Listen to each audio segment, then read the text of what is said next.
available online. Stream it up at sportstalk1051.com. Download the app. Take it on the go. Got your smart devices, smart speakers, like your Google and Alexa home devices, and the video streams that are up and rolling on Facebook, YouTube, Twitch, and Instagram here this morning. But a happy Wednesday to you all. What do we got on a good old game plan for us this morning? Bucks picking up a win last night to advance to the NBA Cup semifinals.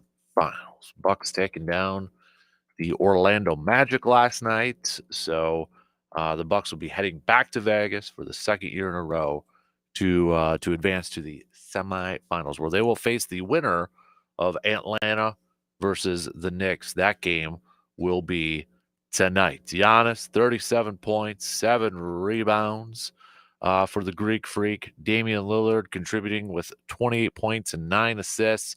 Bobby Portis off the bench with 22 points. Chris Middleton in 20 minutes of action. No points, but he was kind of a disher last night.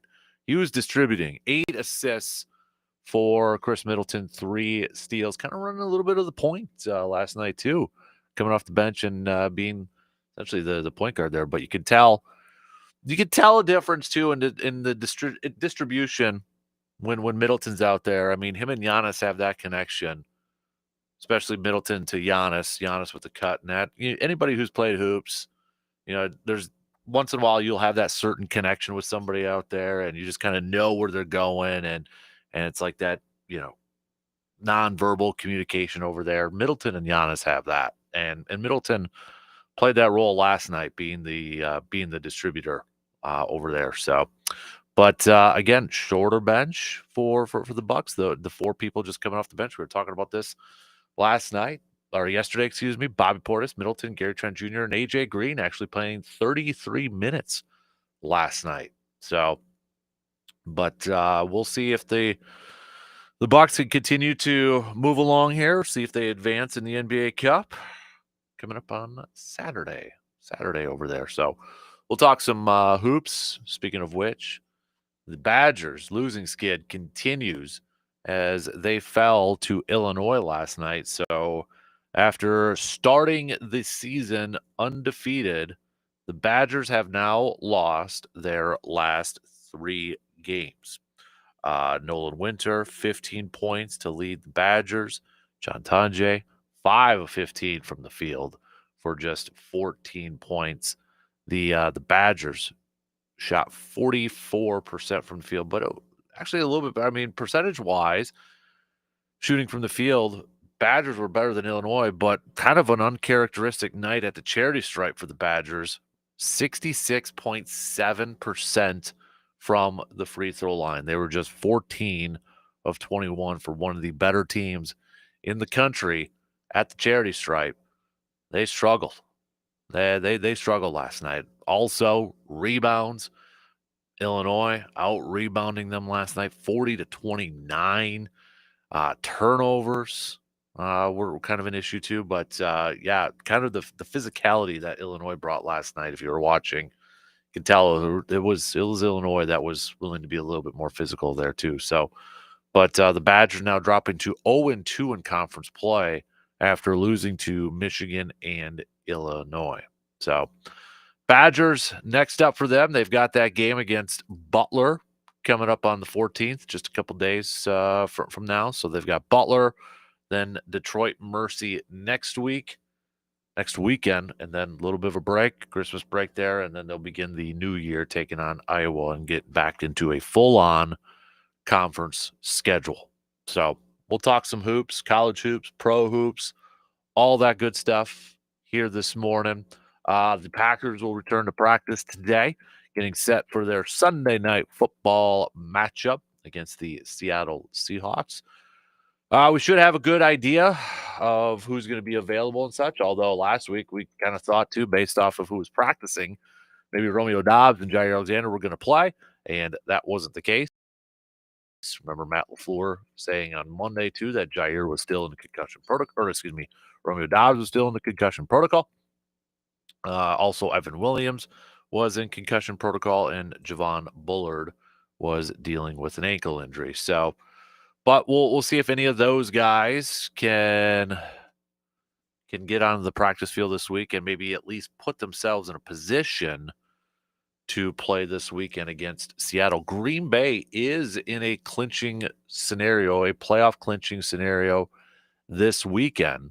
So they got a shot, although it's unlikely to happen in this instance because, well, they need a tie. They need a tie to happen in the 49ers and Rams game coming up here. But if that were to happen and the Packers win plus an Atlanta loss or a tie, then Green Bay would clinch a playoff spot this weekend. But what it probably tells us a little bit more is Green Bay wins this game. They've really, really put themselves in a position to go to the postseason. So just take care of your business, get this thing done on Sunday night, and then I mean you're going to be in a very good spot in the final 3 games to be back in the postseason. So, although they have a clinching scenario this week, and probably not going to happen unless we do get that tie. Hey, never say never, right? But if they get that tie coming up on Thursday, then boom, we got something here. But nonetheless, Green Bay wins against Seattle. They were in a really good spot to clinch a playoff spot. So, but we'll talk a little green and gold and such as we inch a little bit closer and closer to this game coming up against the Seahawks. We'll throw in some baseball talk. Now we're starting to see some more deals popping through here. We've got Max Fried said signing an 8-year, $218 million deal going to the Yankees. So leaving the Braves. Or after the Mets getting Juan Soto, Fried leaving the division and going over to the Yankees over there. Kind of seeing where's Corbin Burns gonna land and such. But we're gonna talk a little Brewers rumors coming up here too. The latest that's kind of going out there. So we'll keep you posted. We'll keep you updated. We'll talk about the latest rumblings out there surrounding the Brewers and maybe a surprise suitor for one potential pitcher out there. We'll tell you who coming up here in just a little bit, but maybe a surprise. Maybe the Brewers could be a surprise suitor for a particular pitcher here. So we got that. We're going to do some stock reports, whose stock is rising and whose stock is falling. I want you all to play along here this morning. So hit me up. Start hitting me up with some texts. 715-830-1912 on that Shoe Doctors bullpen line. Who do you got? Who or what, I should say. It doesn't necessarily have to be a person. It could be a thing, team, whatever the case may be. But whose stock is rising and whose stock is falling. So let's get things going. We got tons to get to here. We're going to talk. We're going to touch on everything. Badger football officially announcing the hire of their new offensive coordinator, Mr. Grimes, yesterday too. So that's officially official. But we're going to touch on everything. We're going to touch on some hoops, football, some baseball, all that good stuff. Let's jump right into it. And whatever else is on your mind here this morning. You got something, you got a question, you got a topic idea, hit me up with a quick text or a post on the video streams or social media, okay? Let's get things going here this morning. The leadoff coming up next as we kick off this Wednesday morning. We'll be back in just a couple minutes.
Monday, December 23rd. It is our Festivus for the Rest of Us episode program. We're going to be doing a show from VFW Post 305 on Star Avenue. And they're going to open up a little bit earlier, too, 6:30 that day, 6:30. So we'll be doing the program at a normal time, starting up at 6 and such. But if you want to head on over, visit us. We're gonna have we'll do the show live there. We'll have some speakers hooked up so you can hear Brandon and myself. Spew whatever stuff is we're talking about in that. But we're gonna have some fun too. We've got the feats of strength, and sounds like it's gonna be between our good pals C-Bomb and Surveyor Sam, and it involves some very, very hot wings. There is an award. These two individuals will be competing for a prize that they will be able to tell their grandsons and great grandsons for years to come. So more details, going to make sure you're following along on Facebook and social media and such. But anybody can stop by, hang out with us. We'll get the metal poll and airing of grievances and all that good stuff Monday, December 23rd from our good friends, the VFW Post 305. We'll be over there doing the program and having a lot of fun before we're off for just a little bit for Christmas and such. So let's begin this morning. Lead off. Let's talk a little baseball here to open it up here, because it's maybe not necessarily a rumor per se, but there is a player that is out there on the free agent market that maybe the Brewers could be a surprise suitor for. Well, this is at least a question that was kind of posed by Brewers.com, Adam McCulvey. But the player that we're talking about is Roki Sasaki, the pitcher that has been posted by his ball club in Japan there. And the reason is that maybe the Brewers could be a surprise suitor for him is for a couple of reasons. One, he's going to be a bargain. He's not going to be like Yamamoto, who signed with the Dodgers last year for $325 million. He is he's going to be part of the international bonus pool restrictions. He's subject to the international bonus pool restrictions while he's, coming from Japan to Major League Baseball. So he's a young pitcher with a lot of really good stuff. Every team, well, I shouldn't say every team, but I would imagine practically like 90% or almost every team is going to try to shoot their shot with him. And there's a couple reasons why the Brewers may be a surprise or a dark horse candidate, according to Adam McCulvey. And he makes some good points here. But Brewers do have a little bit of a leg up because they are among the 8 clubs with the highest international bonus pools for the 2025 signing period. The others are the Reds, Tigers, Marlins, Twins, A's, Mariners, and Rays.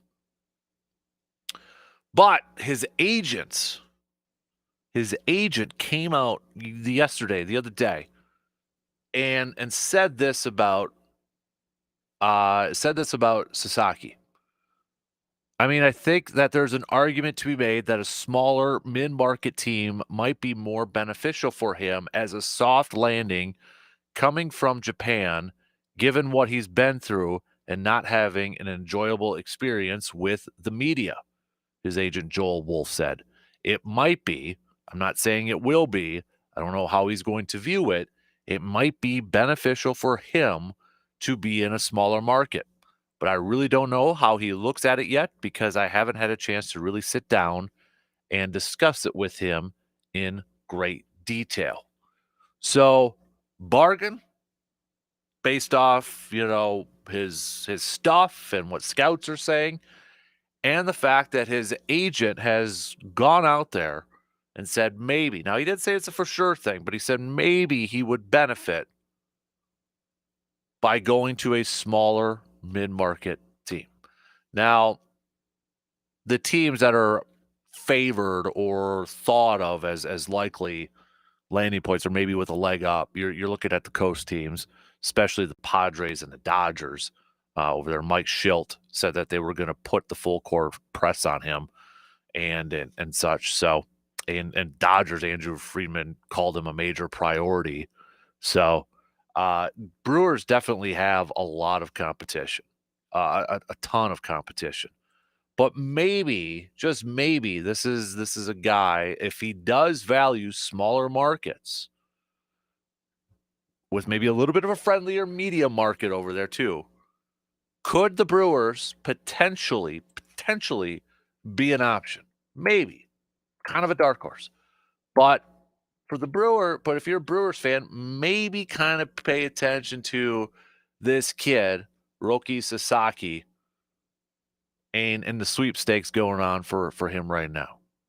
Dude's a young pitcher who's got a lot of really good stuff. I was watching some of the stuff and reading some of the stuff about him yesterday and such. I mean, over four seasons with his team in Japan, he posted a 2.02 ERA, 524 strikeouts, 91 walks in 414 and two-third innings with a perfect game and a triple-digit fastball on his resume. So, yeah. According to his agent, too, there's been a lot of negativity in the media directed at him because he has expressed interest in going to play for Major League Baseball at such a young age. And that's considered in Japan to be very disrespectful and sort of swimming upstream. A lot of people jumped on board there, creating some false rumors about him and his family, and it was very detrimental to his mental state.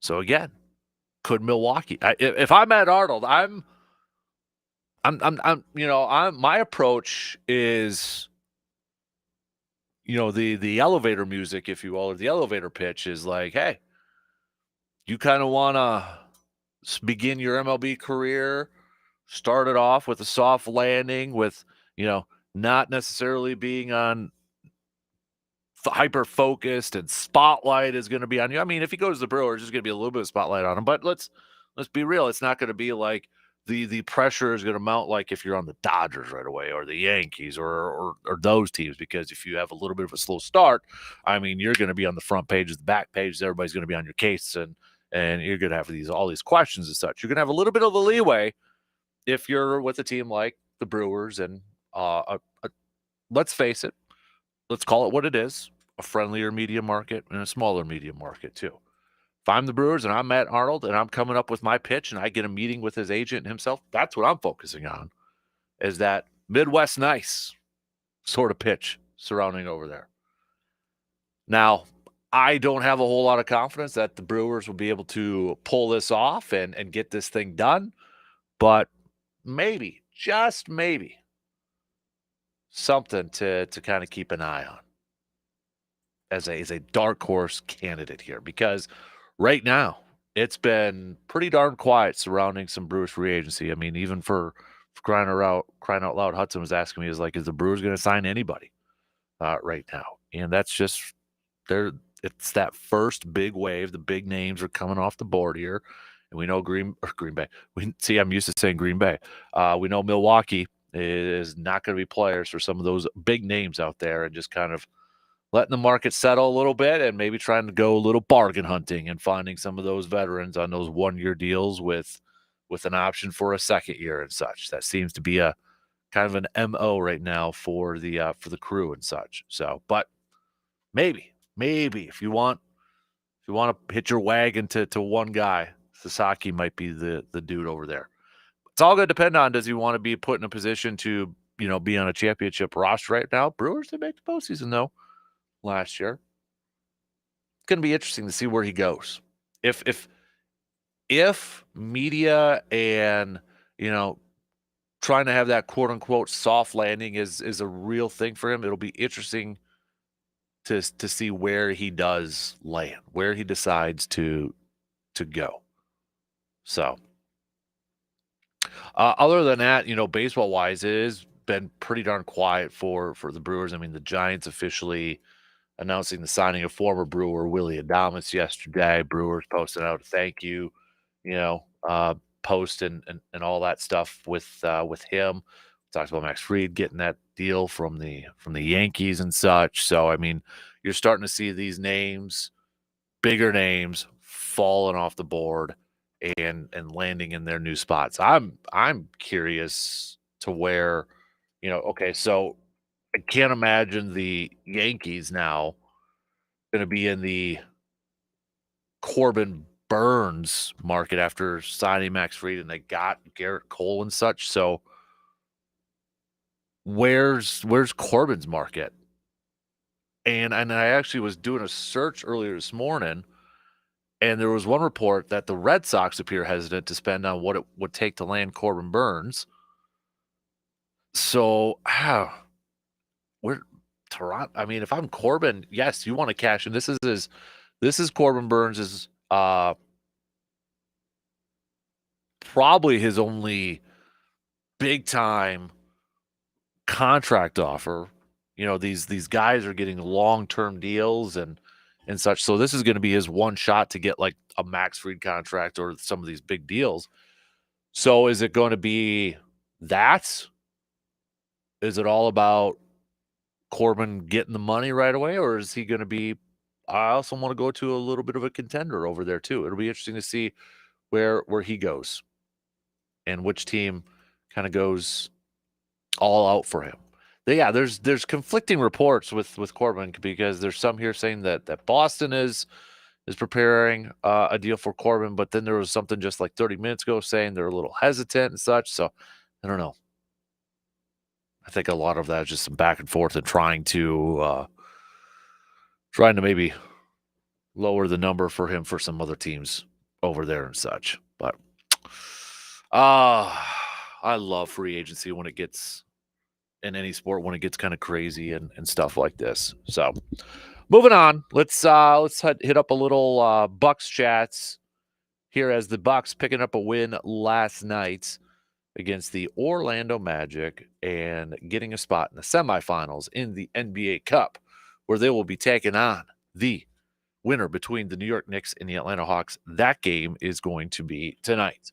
Giannis continuing to do his thing, leading the team in scoring, 37 points for the Greek Freak last night. Damian helping out the cause, 28 points for him. Chris Middleton coming off the bench. No scoring for him, but he was a facilitator with 8 assists to lead his. Or Damian had 9 assists. But Middleton in just 20 minutes of play only shot the ball twice too. So really, he was acting as that facilitator. And if you were watching some of the game, or maybe watching some of the highlights and such, that connection that he still has with Giannis and such, I mean, that's what you get when you have two guys that have been just playing on the same team, playing ball together for a lot of years. Anybody who's played hoops and, if you've played with a couple guys or some guys for a long time, you just have that nonverbal connection and communication. And that's what Middleton and Giannis have. And you saw it a few times last night, just that feel, perfect cuts from Giannis to the hoop and Middleton's dishing it down low to him and such. Middleton playing a little like point forward last night too. So he's not, obviously, with his ankle injury and such.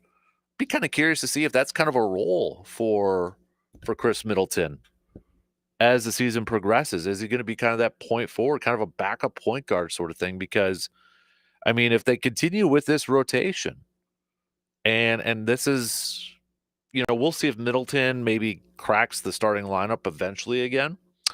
But, coming off that bench, it's Bobby Portis, it's Chris Middleton, it's Gary Trent Jr., and it's AJ Green. Middleton's kind of acting like the point guard of that group, that point forward over there. And maybe, obviously he's older and with his ankle injuries and surgeries and such, not as quick as he used to be, but maybe that's a role that could really suit him going forward. So I'll be interested to watch that in these next few games and such. Does Chris Middleton kind of embrace that role, or is that going to be his role going forward as a little point forward, bringing the ball up the court and being a facilitator that way? Now, when Middleton's mid-range game is going, his mid-range jumper is going over there, that thing could get on there too. It's not every night Middleton is just going to, shoot the ball 2 times and almost have double-digit assists. That's not gonna happen, but, I'm kinda curious with this role with Middleton going forward. Could he be is that something that we could see, as the season continues to progress for Chris Middleton there? But you look at it too, you probably want a little bit more from your other role players. Yes, Bobby Portis was on last night, 22 points, 10 rebounds coming off the bench here. But, all elsewhere, Brook Lopez, he just shot the ball 7 times, only 7 points for him. Andre Jackson Jr. played 8 minutes, but, he's kind of in as a defender and such, and, not a whole lot is asked on him to be a scoring threat and such. So, but here we go, another game where we kind of have that same rotation. 4 guys coming off the bench, the same 4. Portis, Middleton, Trent, and AJ Green. AJ Green playing 33 minutes last night. He's becoming a defensive player for them, but their three-point shooter. Now, he got off to a little bit of a slow start last night. He was just 1 of 6 at one point from 3, but then hit back-to-back big-time threes later on in the game there. And he finished off with 9 points. But the fact that he came in and played 33 minutes for the Bucks in a tight back and forth game too, I think tells you that Doc Rivers and the staff, their confidence in him and their trust in him continues to grow every week, every single game and such. I mean, he's getting more and more responsibility and playing time. We were talking about it yesterday. I think AJ Green has been one of the nicer surprises of this ball club so far this year. He got a shot. Could say it got a shot because season started off so bad and you're trying to figure out different things to work with. And, I think part of that too was giving Andre Jackson Jr. some playing time and getting him some starts to get some athleticism in that backcourt, to get, a little bit of a defensive younger legs going over there. But AJ Green got an opportunity and he's proven that he deserves the minutes that he's been getting. He's gotten better defensively. And there's no question he's probably their best three-point shooter right now. He's that type of player for this team. And he's going to continue to get opportunities from that three-point line. Bucks are also one of the best teams in corner threes when you look at percentages. Yesterday I was looking at they're near 50%. So I mean it's elementary. You got a guy like Giannis or Dame Dame can pop it from 3 too, but you got these guys who can drive to the hoop, drive to the lane, and you do a little kick out to somebody who's sitting in the corner. And the Bucks have been hitting those shots. I mean, that's bread and butter. That's simple stuff. So again, the Bucks will be back in action on Saturday. They don't know who they're playing yet in the semis. It'll be either the Knicks or the Hawks. Winner of that game is tonight. The Thunder also moving on. They picked up a win against Dallas last night. All right, we'll have more hoops talk coming up throughout the rest of the morning here. We'll take a quick break. We'll throw a little football chat in here too as we finish up the first hour here this morning. Don't forget to send me your stock reports, your making the turn midweek stock reports. Whose stock is up? Whose stock is down? We'll be back in just a few minutes.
Are you hosting Christmas this year and not quite sure what to do for meal plans and such? Well, hey, head to our good friends at Hy-Vee in Eau Claire, and you can also check out their holiday entertaining guide. Check out some of the photos up on there on Facebook and such, and get some ideas, and then do your shopping at our good friends at Hy-Vee. Also save some money.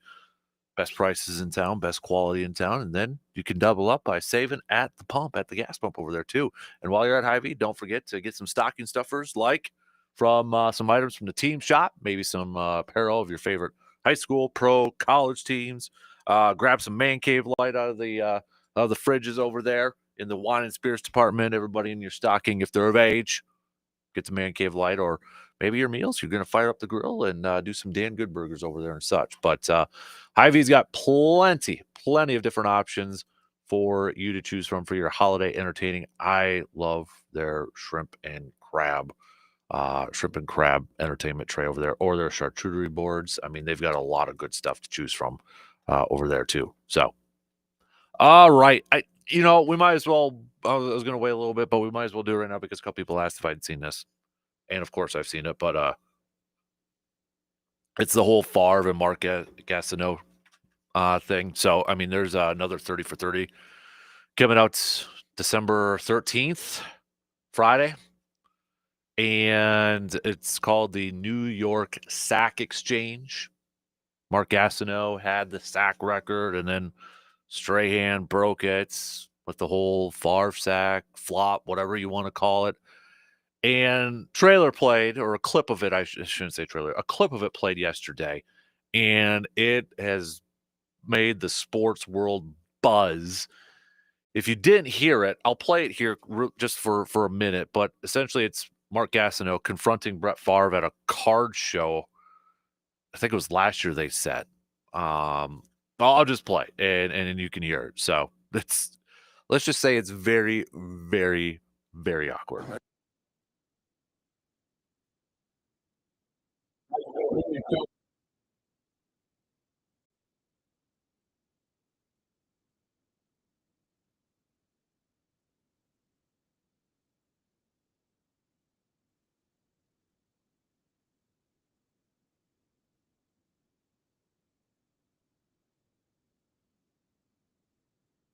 I mean, it was it's so awkward. I mean, Brett was up there to try to have fun and say hi and all that, and then Gastineau just goes in, and I mean, the look on Favre's face is like, "What the heck is going on?" Uh, well, first of all, fantastic job by 30 for 30, whoever produced this, because a fantastic job in the sense that you got eyes on your documentary. You got eyes on your documentary. You got people talking about it now, leading up to the release of it, which, now is probably gonna draw more viewers and such to 30 for 30. But you got people talking about it, which was probably priority number 1. But, I mean, this was really, I mean, to confront the guy, to confront, of all people, Brett Favre, to at a card show how many years later? It looks so manufactured and such. It's so ridiculous, I think. Favre went to Instagram or social media too, but I'll do it on Instagram because on X/Twitter, there's like 7 different tweets regarding it. But Favre posted yesterday, "I want to clear the air on the footage released showing a small dust-up between myself and Mark Gastineau, the former New York Jet. Back in 2002, when Michael Strahan sacked me at the end of a game that we had wrapped up, I was in no way trying to hurt Mark Gastineau. I was trying to close out a game and squeeze the last bit of fun out of a hard-fought game. I booted out of a run thinking it would be wide open, saw Strahan standing there and ducked down. The game was over. There was no need for me to do anything spectacular. It probably wasn't Michael's best sack or tackle for loss. In a different game or situation, I would have made a bigger effort to avoid the sack or tackle for loss.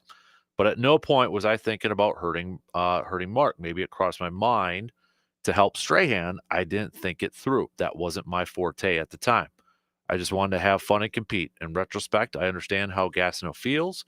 We played a brutal game. Gastineau played during an era where guys didn't make generational wealth. I see now how being the Sack King would elevate his value at card shows, strengthen his case for the Hall of Fame, increase his demand as a public speaker. I had no way of knowing that then. I realize now the potential financial implications because football is far more business oriented than when me or Mark played. There was no malice on my part.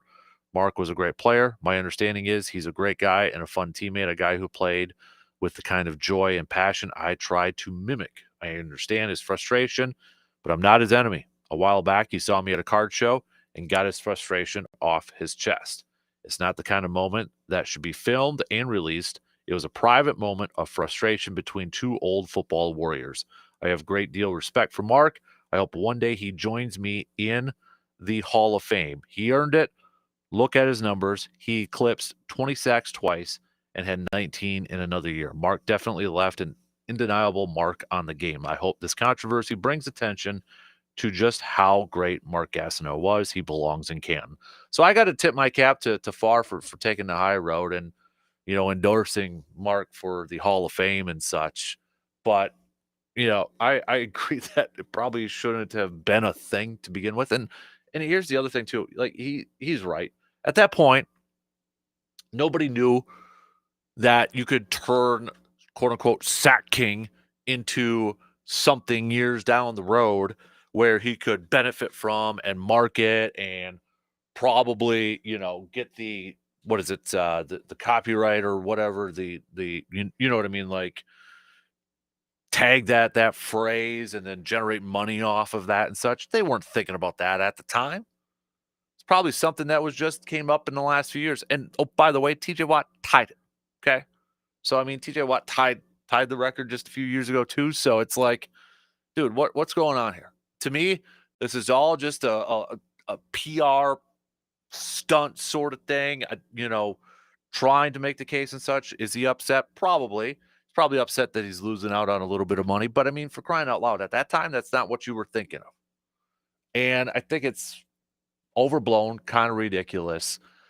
But kudos to the producers and to the marketing peeps for releasing that bit of the documentary because that bit has got everybody out there talking, everybody out there giving their opinions and such, bantering about it back and forth. Radio shows, sports programming all over the world is talking about it. So it's getting the attention and the marketing for people to go watch this on Friday. So I think it's ridiculous. And I think it was absolutely ridiculous to say, I want my sack back. Dude, I mean, for crying out loud. And here's the other thing too. If that sack or whatever you want to call it happened in week 10 of the season, nobody cares. Nobody's even talking about it. Go back to the other ones. I mean, if he's going to be, if that was the same play, but it happened like in week 10, is there a big deal about it? No, there isn't. There absolutely isn't. But it's just this big old PR sort of thing to get attention drawn to this 30 for 30 doc, and it's working. Kudos to them. It's working. But what an incredible, if you haven't watched the video, you can tell Favre is just so incredibly uncomfortable and it's so awkward. It's so awkward. Like if he didn't have a handler there or somebody there, I don't know what else would have happened, but it was just so weird. It was so weird. So, yeah, I did see it, and honestly, I don't think it's gonna make me watch the documentary anymore. Like, I'm all about documentaries. I love documentaries. I love sports documentaries and such. And I'll probably watch this one, but that's not gonna make me like, "Ooh, yeah, I gotta definitely watch this now." No. No, thanks. Maybe it is all of a kind of a push to get more attention to him for the Hall of Fame. But I'll be honest, I don't think that clip is going to help him. If this whole thing is for him to garner more attention and talk and make the case for his Hall of Fame resume. I don't think him approaching Favre and that thing being released and what he said and such, I don't think that's going to help him in the eyes of the voters. In fact, that might turn off a lot of the voters. All right, we'll talk a little bit more green and gold coming up in the next hour and such. We'll get back to some more baseball and hoops talk as well. We've got, speaking of the New York Stock Exchange, we've got stock reports that are going to be due. Whose stock is rising and whose stock is falling? Make your picks. You can hit me up with a quick text if you'd like at that Shoe Doctors bullpen line, 715-830-1912. C-Bomb with a quick text. Gastineau needs to give it up. TJ Watt took his record anyhow. Dumb. So, yeah, I don't get it. Whatever. I mean, sure, he missed out on some potential marketing and money and all that by labeling Sack King in that, but come on. It's, yeah, little overblown in my opinion, for sure. So, a couple more texts coming up here. This is from Dave. Dave says AJ Green has definitely been a nice surprise for the Bucks. I'm glad that Doc Rivers finally started to play some of his younger players earlier on in the season with Jackson and Green. Seems like those two have given a little bit of youth and life to this team. Don't have a name for this texter, but this texter also saying with the Brewers, would love for the Brewers to sign Soki. I was watching some of his stuff on YouTube the other day, and the kid's got electric stuff. I don't think the Brewers will end up signing him, but it would be absolutely awesome if they could, and adds more depth to that pitching staff. Okay, yeah. I don't think they're going to be able to pick him up either, but that would be so awesome if they were. I mean, if he truly wants a smaller market, smaller media, like his agent threw out there. Now, his agent didn't say that's what he wanted. His agent kind of threw out that possibility. But if he truly wants that and he's looking for that, I mean, come on. You got Milwaukee, and you can make a little extra cash compared to the other teams too because of the international signing bonus as well. We'll finish up the first hour. Good morning, Morgs. So what's the good word, Casper? Not a lot. You know the memes that say, if I won the lottery, I wouldn't tell anybody, but there would be signs. Mm-hmm. What would be your sign? What would be my sign? Because Mega Millions is climbing right up there again. Now, if you won the lottery, would you tell people, just like tap out publicly and say, nope, this is... No. So what would be a sign that you won, even if you hadn't vocally said, like, obviously you probably wouldn't be here and we wouldn't be talking because, you'd be sleeping in. Yeah. But what would be a sign? Probably get some hunting lands, maybe like a new 4-wheeler and such. I need a new 4-wheeler. Okay. So mostly toy type stuff? Yeah, stuff like that. Okay. Toys. What would your wife's sign be? What would her first lottery sign be? I don't know, to be honest with you.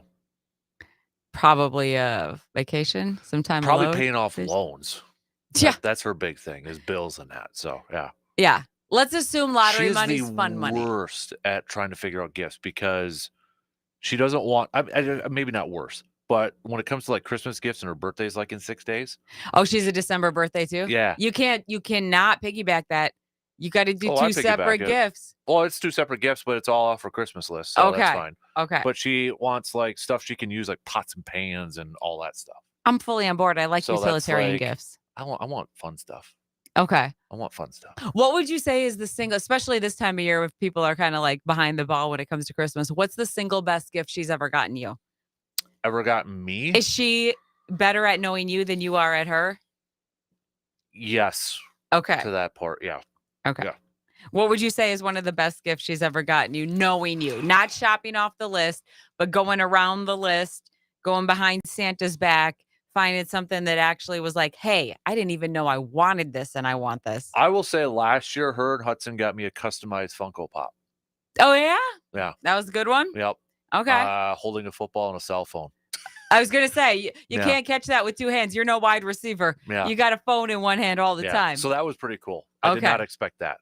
I think it was from Hudson. Yeah. But yeah, That's pretty cool. that would be up there. Even though it Okay. was small, but I was not expecting that. I'm like, Now, yeah, that's cool. what about in the reverse? Have you ever knocked it out of the park for her, even like in the early days? It's when you're first like married and you're first like dating or whatever, you go so overboard on gifts. Oh, yeah. And now it's like barely like maybe $20 or something like that. Oh, no, we got snow tires. Oh yeah. I'm like, that's as romantic as I get this year. Mhm. I want new tires for winter and I don't want to mess around I with think our having to do with first winter Christmas, driving. I got her a new iPod and all that. And Of now course it's you like, did. when iPods were a thing and Yeah. such, and now it's like, nah, don't matter Now anymore. it's locked Yep. in. Yep. Well, Yep. so also in addition to the gift giving season, though, it's actually National Bagel Day today. Are you a Mm. bagel guy? I have been Do you lately. think bagels are better than regular bread? Yes. Okay, here, somebody in the world needs to answer me this because I have firmly planting my flag in this argument.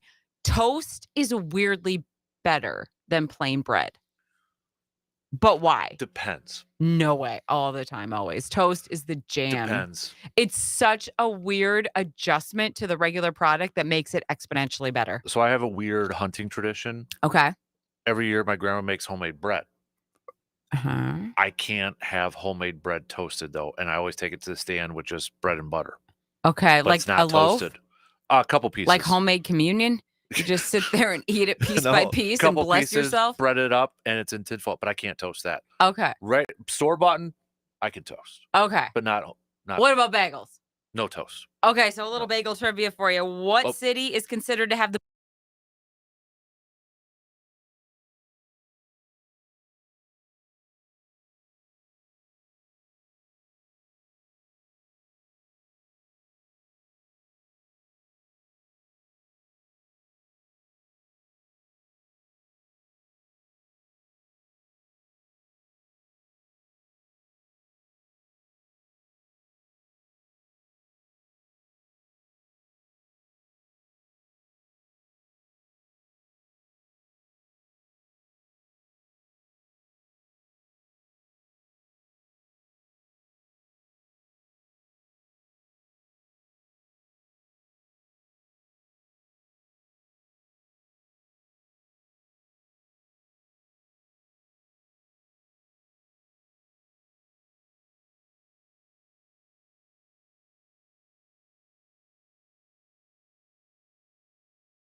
Second hour on this Wednesday morning, kicking off right now. Appreciate you tuning in and making us part of your starts on this December 11th. We're going to get back to some more baseball talk coming up here in a little while here as the hot stove season continues, winter meetings and such, more free agents signing, trades happening and such. But we'll keep you posted if anything happens to pop up in the next couple of hours in terms of Brewers or Twins or anything like that. So we've got some basketball as well with the Bucks, as we talked about in the first hour, picking up a victory in the quarterfinals of the NBA Cup over the Orlando Magic. They've advanced to the semis in Vegas, where they await the winner between the Knicks and the Hawks. That game will be tonight. Badger basketball losing their third straight game, this time last night against Illinois. Badgers not able to end their losing schneid. After starting off undefeated, have now lost their last three: Michigan, Marquette, and now Illinois. Badgers will have Butler coming up here too next couple of days. So we got that. We've got stock reports, whose stock is rising, whose stock is falling. We'll get to that. We got some football talk coming up here in just a little bit. Packers back at practice today to prepare for their game against the Seattle Seahawks. Packers are in a playoff clinching scenario this weekend. It's kind of probably not going to happen, but you're telling me there's a chance. Packers can clinch this week in a playoff spot if they win, plus an Atlanta loss or tie, plus a 49ers or Rams tie. Not a winner or loss by the Rams and the 49ers have to tie. If that happens on Thursday, here we go coming up on Sunday. But what that tells you, though, too, that the Packers are that close to clinching a playoff spot, especially if they win this weekend. It's almost a for sure thing. I know nothing's for sure until it's absolutely for sure, but it tells you that it's pretty darn close over there. So let's talk a little baseball here before we get to some football chat here. Let me ask our resident Twins fan, Lucas. There's been some rumors, or some rumors around people calling the Twins for Carlos Correa. You think your Twinnies should move on from him? It's an interesting idea, given how much it costs, given his health. Actually, I mean, in some ways, kind of makes sense. I don't think it's going to happen. I mean, he can waive the no trade clause. It would help them save money, right size the business, which, of course, as we know, the Polad's most important thing is making money versus winning championships. At least that's not going to be the case for too much longer, but it is the case right now. I'm being very sarcastic on that, well, not entirely, but I don't think they will. They're open to it, but of course there's will they and should they? Will they? Almost certainly not. I can't rule it out, but should they? Again, it saves against the books, and if that is a priority of the team. Despite my earlier sarcasm, if that is a priority of, hey, we need to reduce payroll, that would go a ways towards helping that. Given that Carlos Correa is great when he's playing, but he doesn't play that often. But I also don't know which team is going to want to take him on either. It's a little bit of damaged goods, kind of. Or you could take the bet that, well, if he doesn't have health problems, then he's still a big asset to the team. So I think you end up landing on that side, short of a Godfather-like offer, and I don't see that happening. So I think Carlos Correa is with the Twins for at least a few more years. Yeah. So after the Juan Soto deal, you had Max Fried signing over with the Yankees and a couple other players, whether it's been trades or free agents and such. Kind of waiting on the next domino to fall, which is Corbin Burns right now. Red Sox seem to be a name that's been attached to Corbin Burns and such. So who's the next free agent you're kind of curious to see where they go? Is it Corbin? Is it somebody else? It's Corbin Burns at this point. I was even wondering that, like last night I'm listening to the Baseball Tonight pod that had been published yesterday before the Fried deal was announced. And it's like yesterday evening, and I'm looking at my computer like, so am I going to get a notification coming up here about Corbin Burns at some point? feels imminent. Like this stuff tends to suddenly fly. And I know winter meetings, duh, of course, stuff is happening a lot right now, but it feels like that's coming very, very soon.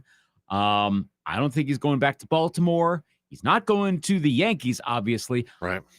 You think he could go to the Mets?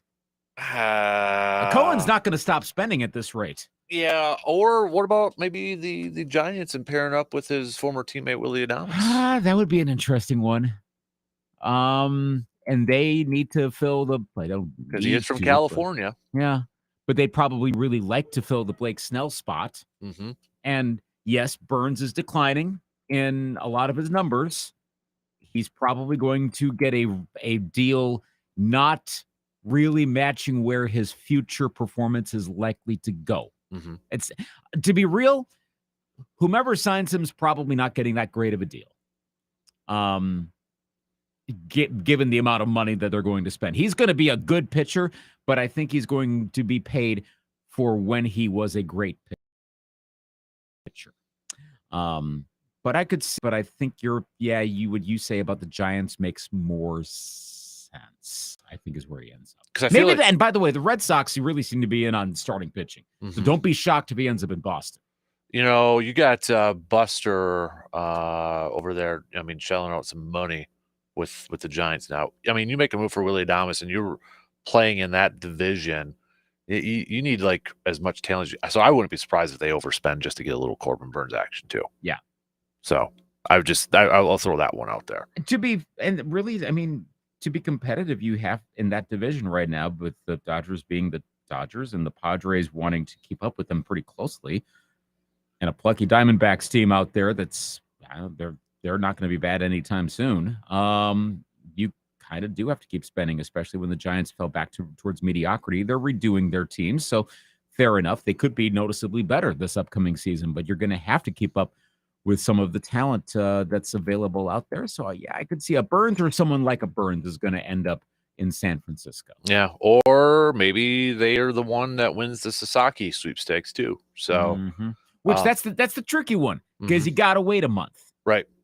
Yeah, exactly. You let everything else go by. You go all in for Sasaki, and then he chooses the Padres. Oh, well, great. Now what do you do? At least with the Sasaki one, it's not like with essentially the highest bidder, because he's restricted to the international bonus pool. Mm-hmm. So it's not like it's not like, was it Yamamoto last year? Yeah. Where, what he signed over $300 million with the Dodgers and such. Yeah. So like literally any team could sign Sasaki. I mean, this could be the Pirates or the Rockies, one of those teams you wouldn't expect much from them. Realistically, no, that's not going to happen. It's probably going to be a West Coast team.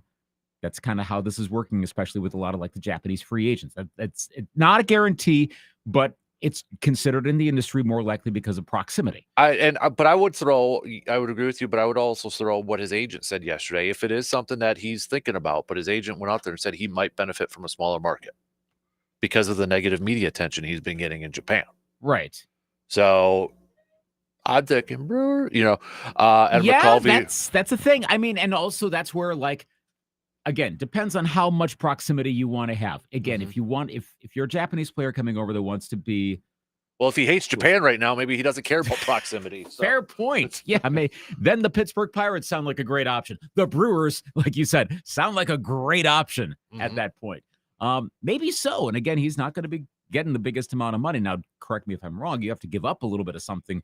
So maybe, I think it was in that same podcast, they're pointing out that, you could be a guy who was signed 3 years ago in the international draft, and now all of a sudden you're out because your team went and got Roki Sasaki. That could be kind of yucky, but on the other hand, the teams are going to want to have Roki Sasaki on their team. So that could be something the Brewers and Pirates, depends on who you've already got in the pipeline. If you think that other position player is going to be more valuable to you than a pitcher, well, then you're not going to take a chance. Right. And as Adam McCulvey noted too, Brewers are one of 8 teams that are among the 8 clubs with the highest international bonus pools for 2025. One is the Reds, Tigers, which would be an interesting one, Marlins, your Twins, A's, Mariners, and Rays. So that'd be pretty cool if the Twins got him. I mean, for the longer term potential, I'm sure there are still some Twins fans that remember. I'm trying to remember his name from about a decade ago. What was that? Tsuyoshi Nishioka was really highly touted, and this was like right as we're getting a lot of the Japanese players coming over, and then he was a dud with the Twins. So there's probably a good number of Twins fans who are like, don't do it. Well, that's one guy. Come on, that's not obviously it's not a writ large thing with Japanese players. Pretty clearly, it's your guy didn't work out.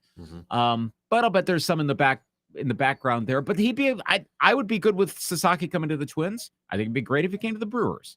I think he would be one if wherever he goes, it might just be for a few years, because if he does live up to his potential, he's going to make bank, right? He's going to make a ton of bank over there, and he's young yet. So, like the example McCulvey used, remember Ohtani was 23 when in 2017 he signed with the Angels for a bargain of $2.315 million. I know that was nothing. So that one worked out well for Ohtani. So it very much did. But also, like, I mean, if you're an actual small market like the Brewers, if you're a team that's acting small market, at least for now, like the Twins, that I think will change under a new owner, go ahead and do it. I mean, if he's great and if he ends up helping to actually get you a championship, long as the odds are, great. And yeah, especially if you are like a playoff team or a fringe playoff team. Yeah. I mean, Brewers, let's face it, division winners last year. And right now, did their division get a whole lot better? I mean, another team, I mean, Reds, maybe the biggest move with Francona, and that's about it, player-wise, at this point. They're in good. They're in relatively good shape. So if Roki Sasaki starts getting a little better, they're competitive enough, and then all you need are the vagaries of the playoffs to kind of go your way. And next thing you know, you're in the World Series. It's not as far off as it seems, because this year we had two of the three highest payrolls in the two biggest markets, the ultimate World Series, if you will, based on market size and payroll size. Well, that doesn't always happen in the Major League Baseball playoffs. Look at the year before. We could have that again, and that could be the Brewers at some point. It's completely possible. So take a chance on a Sasaki, and in a year or two, he may be a quote-unquote ace. As much as we can count on starters being aces anymore, that's still something that needs to be worked on. But he would be a contributing factor and a good one. Yeah, I agree. Probably won't be the $1 billion player that's probably going to be happening in like 10, 15 years. Yeah, not it's going to be a position player, right? Right. Yeah. Somebody who's probably in high school right now. Think about that. You in high school right now could be the first $1 billion baseball player. I'm thinking of one of my high school classmates who has their son. They just posted his signing to UW Eau Claire, pitched for Memorial. And I'm like, oh my gosh, that's going to be the billionaire. Yeah, right. So, well, I mean, you never know. Somebody doesn't know it, but right now they could be that first $1 billion player. Because it's going to happen, right? Yeah. At the rate this is going, yeah. It will. It'll be like a 15-year deal for $1 billion or something like that. It's going to be ridiculous. And then, yeah, they'll have that title. So it's coming. It is. It absolutely is. Will it be baseball or soccer first? You're the soccer guy. Yeah, soccer, I could see that happening given what was being offered for Lionel Messi in Saudi Arabia. I mean, the pace. Or should we say golfer now too with Liv? Well, yeah, that too. That gets a little more nebulous too. Like, well, what exactly does that mean? Like, it makes more sense in baseball because it's a progression. Basketball is another possibility. Though the long-term contracts really don't seem to be a thing, because in the NBA, you sign a contract, and if you're in a bad mood 2 months later, hey, I want to be traded, and then he gets traded. Right. So I think the average annual value is going to be highest in like, will we have a $100 million a year basketball player before we have a $1 billion contract baseball player? Ooh, that's a good question. Let me think about that one for a little bit. Yeah. That's a good one. We're starting to get up there with NBA players. Yeah. Could it be Alexander Doncic? Luka Doncic? Luka could be. Shai Gilgeous-Alexander? Wemby? Oh, God, yeah, Wemby. Yeah. Uh-huh. Yep. That next contract. Yeah, you're right. Spurs are on a bit of a run right now. I know that's very, very short term, but yeah. All right, we got to take a quick break. We'll talk some football coming up here with Joey D and such. So very quick break, and we'll be back in just a couple minutes.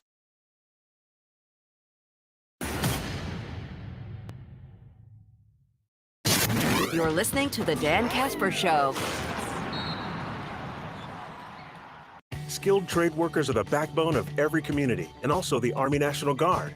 Soldiers trained to keep the power flowing, engines running, and in every other trade needed to accomplish the mission. These soldiers are on the fast track to learning skills that can set them up for success at home with companies looking to hire the best. Their resumes are being built through their paid training and part-time service. Find out how you too can learn a trade profession by visiting NationalGuard.com. Sponsored by the Wisconsin Army National Guard. Aired by the Wisconsin Broadcasters Association and this station. At Fleet Farm, we know every opening day doesn't begin and end with us. But if it did, we've got you covered. Everyday hunting gear from Winchester, Remington, and Bear. Everyday fishing gear from Daiwa, St. Croix, and Rapala. Everyday yard cleanup from Scott's, Fiskars, and AgriFab. Whatever makes your day, we're right there with you. At Fleet Farm, we've got everything you need for everyday life.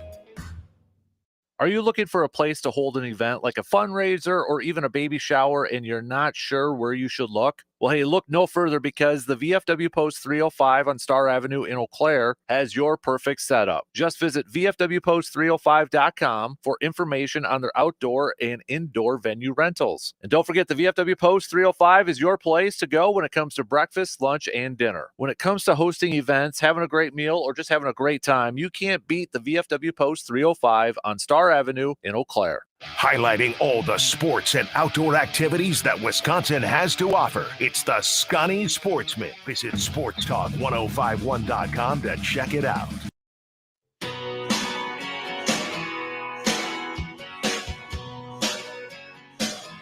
Christmas is just 2 weeks away, and Mike Star Market wants to remind you to get your meat order in for Christmas dinner before it's too late.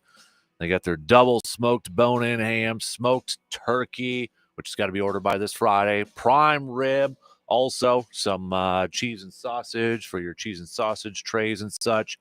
Stop on by to Mike Star Market, 2238 Heimstead Road in Eau Claire, and check out their Facebook page too for all the latest updates and some pictures. I mean, that prime rib looks amazing right now. So Christmas dinner coming up. Go visit our good friends at Mike Star Market to help out with your menu. Let's talk a little football here this morning. He is the Mark Gastineau of the sports radio world. It is Joe DeGuano joining us here this morning. Joseph, how are you? You know what? You hurt me, Captain. you hurt me. You know, that was awkward seeing Brett Favre and seeing Gastineau talk, and just a really awkward moment, and it really sparked social media, and a lot of people said Favre would have been sacked anyway, and et cetera, et cetera. So yeah, that was ugly. That was one of those where you just kind of cringe and want to walk back out of the room if you're witnessing that. Yeah, kudos to the marketing and the PR peeps for that documentary that's going to drop on Friday, because yeah, you got people talking about it right now, and I guess that was job number one. So. Yeah. Wow. Well, let me ask you, is it a flop or was it not? I think if you watch it, Favre turns around, he bootlegs, Strahan's right there. So, I mean, I don't know if I call it a full-on flop. I agree. I'm sure you probably saw Favre's post over there too. If it was a closer game, maybe he throws it away or such, but I don't call it a Vlade Divac flop or anything like that. You know, I think the likelihood of Favre getting sacked, regardless, I think is high, and so I think at that point he gave himself up. The play was designed to do that. I don't think, I don't think it was intended to. But once he saw the circumstances, I think he gave himself up at that point. And so yeah, it is. And by the way, no. He looks scary, man. he and I hope he's not listening, but not age well. Let's just put it that way. Yeah, no kidding. So, hey, we got a possible clinching scenario for the Packers this weekend. They got to beat Seattle. We've got to have Atlanta lose or tie, and then of course the one that's probably going to happen is Thursday's game between the 49ers and the Rams. That has to end in a tie. So, You're telling me there's a chance it could happen. So, but yeah, it's a big game regardless. It is a huge game, and you've got 9-4 Packers, 8-5 Seattle. Captain Ellis, if the season ended today, the Packers would be playing Seattle in the playoffs, and so this is a huge game. The Packers haven't won in Seattle since 2008. Now, with that being said, Matt LaFleur and the Packers have won 5 of their last 6 meetings. So it's the home team seems to have the edge. Now, I don't think Seattle has the edge that they once had, that 12th man type of thing. But this is still going to be a very good football game. Yeah, I totally agree. You're looking at a Seattle team that's playing at a very high level. I mean, this almost has the feel of like a playoff game because these two teams have so much at stake. Seattle's, trying to win this division, and we got the Rams kind of breathing down their neck here a little bit. Green Bay obviously trying to probably get one of those wild card spots and not wanting to fall too far down here. It kind of feels like an early playoff preview, and heck, it may be an early playoff preview between these two teams. Oh, no doubt, no doubt. You've got 2 quarterbacks in Geno Smith and Jordan Love, who are kind of hitting their stride a little bit. I think Jordan Love seems to be rounding into shape now, and just in time, because I will tell you, this passing game for the Green Bay Packers needs to start clicking even better than what it is doing if this team wants to go on a Super Bowl run. But you look at Geno Smith, second in the NFL in completions, attempts, and passing yards, and 5th in completion percentage. And the Seahawks have thrown the ball a lot. Now, here's the flip side. He ranks 30th in touchdown percentage and 17th in yards per attempt, and the 3rd most interceptions with 12. So, I think both passing attacks are going to be a big key in this game. And when I talk about it from the Packers' perspective, if they can get after Geno Smith, this is the 23rd ranked pass blocking offensive line in the NFL. Geno Smith has been sacked 40 times. And so if you can get after him, and this has been a question now for multiple games, because the Packers didn't do a good job of getting after Jared Goff. Jared Goff took advantage of that defense and was able to nickel and dime them down the field. And so you've got to get after Geno Smith. You've got to create turnovers. You've got to do those little things. And for the Green Bay Packers, they continue to need to be efficient and proficient in the red zone if they're going to win this game Sunday night. Yeah, I'm glad you mentioned the defensive game against the Lions and such, and it kind of relates to your tweet out there about outside of Jordan Love, who's the next most important player, and you posted a picture of Jair Alexander over there. I want to throw kind of a theory or a thought out there. Do you think that Jeff Hafley, the defensive coordinator for the Packers, knows without Jair Alexander, he doesn't have maybe the cover corner guys he wants. And maybe that's why we're seeing a little bit more zone, because we go back and Hafley was talking about, everybody was pumped up about his thoughts on man press coverage and that. Do you think he kind of knows, like, okay, I don't have Alexander, but I don't have these other guys who can play at that level. So that's why we're seeing a little bit more zone. And then on the flip side, LaFleur knows that a little bit too. So they're playing on that offensive side, the 7-minute drives, trying to keep those opposing offenses on the sideline, a little complimentary football that way. No doubt. Look, the Eric Stokes era needs to be done. Mm-hmm. And at this point, I think you run with Carrington Valentine with or without Jair Alexander. I think it's just I don't know if it's a confidence thing. I don't know if he's just not ever going to be the player that he looked like he was going to be, but Eric Stokes just doesn't have it. And so you need to make a move over there. But yeah, I started looking up and down this team. And I said, where after 10, after QB1, what's the one position? And I watched more film after that Detroit game. And boy, Jared Goff, really efficient. And when he needed to be, especially. And making big plays in the passing game. Because I thought the Packers did a very nice job against the Lions with their run defense. And I thought they actually played really well against a team that runs the ball well. But Jared Goff and those Lions receivers were open consistently. And it was really pitch and catch Mm-hmm. with Jared Goff and his receivers. And so I started thinking about it. If this team's going on a run, and I go back to the Dallas playoff game last year, and I think one of the biggest turning points in that game was the Jair Alexander interception early of Dak Prescott. And so I started asking myself, okay, yes, Josh Jacobs, yes, emerging Christian Watson, yes, Tucker Kraft, yes, Zach Tom, yes, Kenny Clark, yes, Rashawn Gary, yes to all of those things, because the Packers are going to need those guys. But I think the most valuable Packer, that if this team is going to make a deep playoff run, it has to be a healthy and top-performing Jair Alexander. Because if you have a cornerback that can tilt one side of the field, and you make the quarterback looking consistently at the other side, and he's only seeing half the field now because you've got Jair locking someone up on the other side. I think that's the difference maker. And I think that's why Green Bay loses that game in Detroit. I think if Jair Alexander plays in that game and he's healthy playing that game, I think Green Bay wins that football game. And so I think Jair Alexander is the key. If this team is going to make a playoff run, and I think that might be too, and I think you hit it on the head, the complementary football thing. But I think also this staff knows, and this is why they're being really cautious with Jair Alexander, because you bring back a 75% Alexander and he hurts himself again, I think you're screwed in the playoffs. Mm-hmm.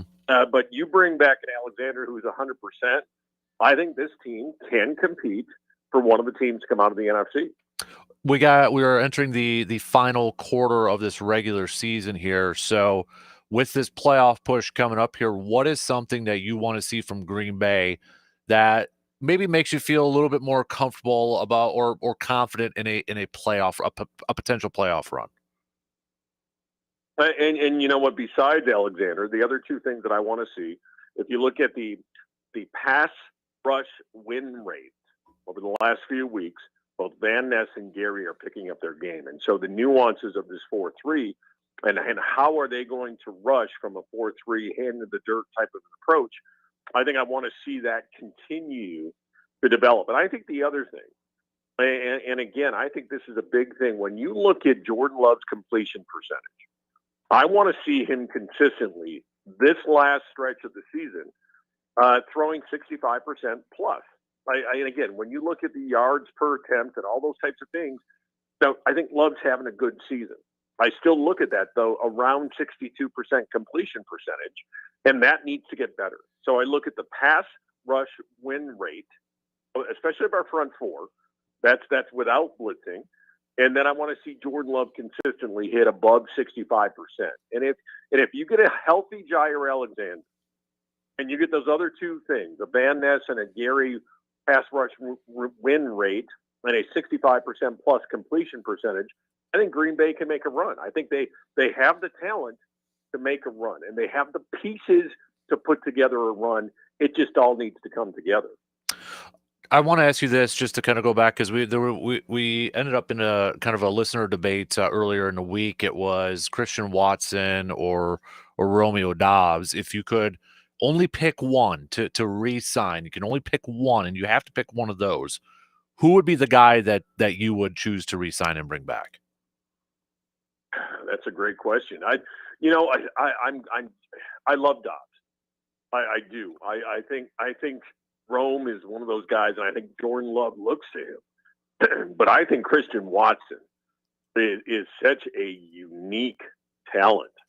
And when you look at the size-speed ratio, and not just catching, and this is a guy that look is averaging over 20 yards a catch this year, and really over the last 3 or 4 games is really coming on nicely. But and I love Rome. But if you only had to choose one, I think you go with Christian Watson because of what he can do. Not only when he's catching the ball, but also, kudos to Christian Watson in the run game and in that blocking game. He's one of the better blocking wide receivers out there. But look, you can't coach and teach that kind of size and speed ratio.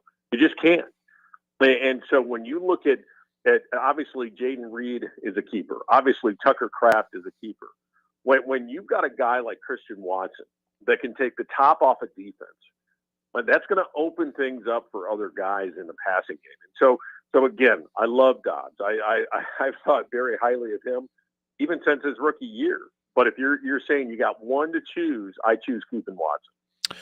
I know you kind of touched on it a little bit earlier on, but obviously it's always a challenge to go over there and play in Seattle with that environment and such.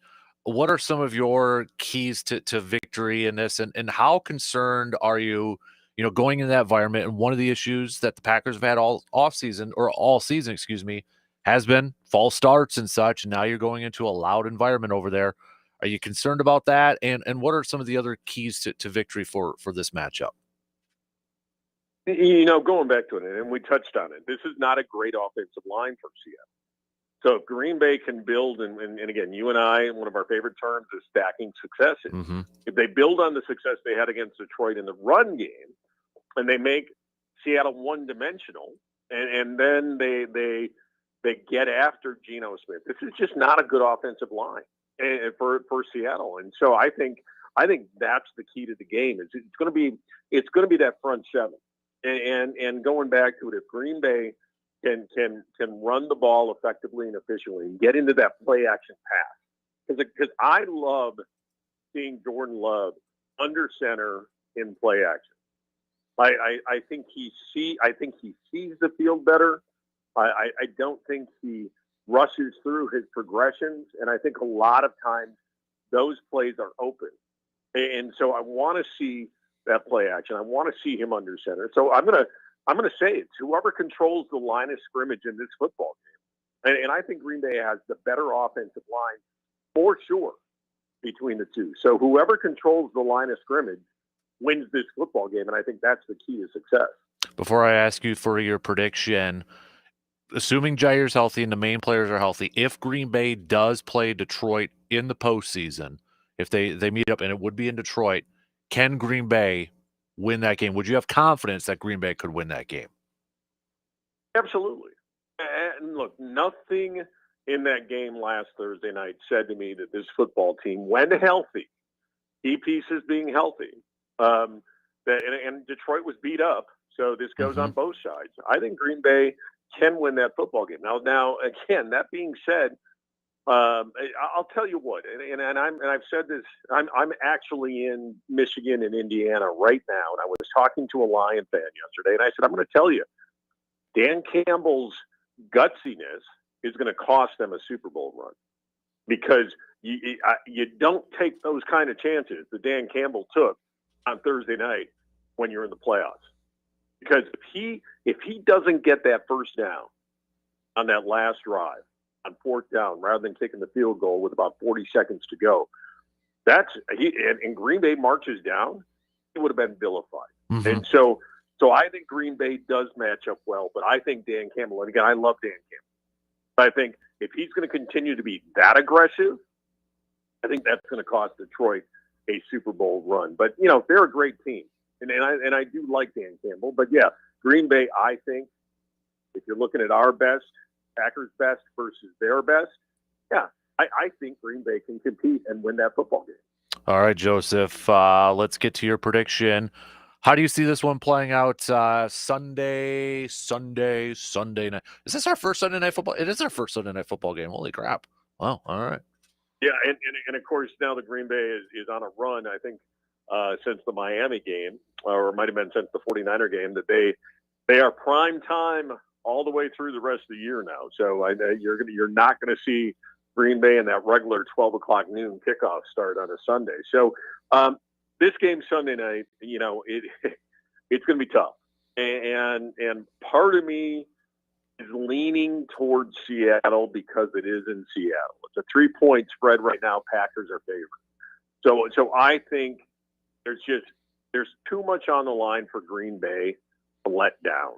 And with an opportunity to take really that what I would say that clinching final step to a playoff position, I think Matt LaFleur puts this team in the right position.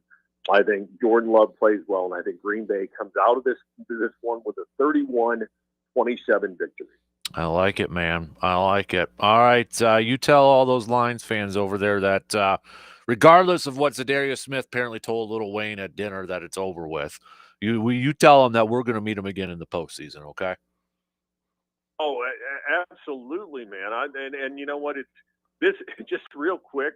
It's interesting because I'm in South Bend right now, and this town is a buzz with Notre Dame, Indiana coming up. And Oh so man, yeah. I think this part of the this part of Indiana, Michigan, I think it's more focused actually on Notre Dame than they are on the Lions. But yeah, the Darius Smith, in my opinion, just needs to shut up, man. Yeah. Just play football and shut up. But yeah, it's look.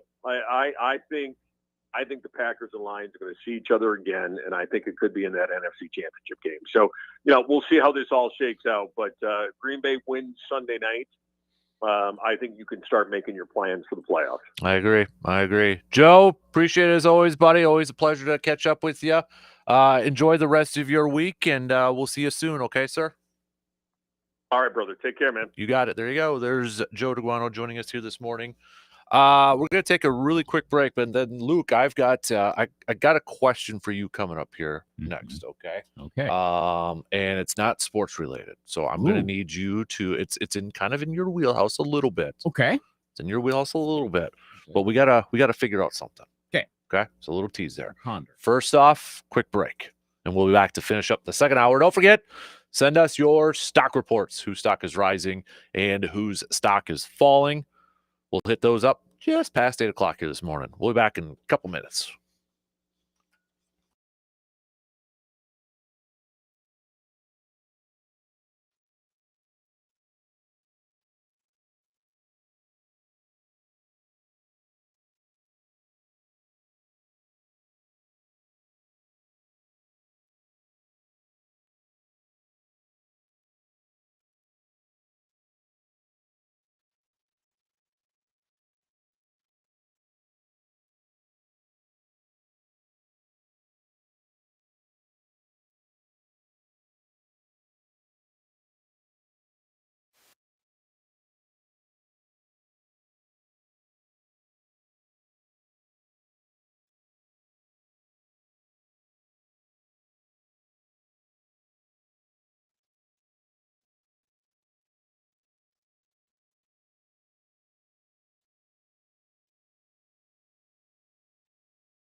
If you're looking for any last-minute Christmas gifts for that hunter in your life, go visit our good friends at Tilden Gun. Was just there at the beginning of this week, picking up a couple of Christmas gifts for this year. So stop on by 12427 98th Avenue, Chippewa Falls. Our good friends at Tilden Gun. Sean and Hunter will hook you up, and well, Santa shops there too, is what the rumor has told me. Rumor mill out there has told me. Sources tell me out there that Santa visits Tilden Gun every year. So make it your stop for the hunter in your life. 12427 98th Avenue in Chippewa Falls. All right, Lucas, you ready for this? Yeah. Let me do this first.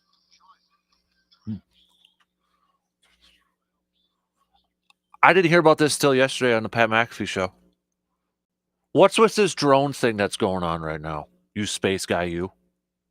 Have you heard about this? New Jersey? Whoa. You haven't heard about this? No, but I'm learning about it right now. Okay. Hmm. Let me play a clip here that Okay. I saw. This is we're not getting all political here, but Representative Chris Smith. Oh, yeah. Long-time New Jersey congressman. He's been in office since I think I was 2 years old. Really? He's been in office a long time. He doesn't look that old, but No, that's the thing. Like he ages really well for a very. I think it was elected like when he was really young. okay. Okay. This was posted just a couple of hours ago.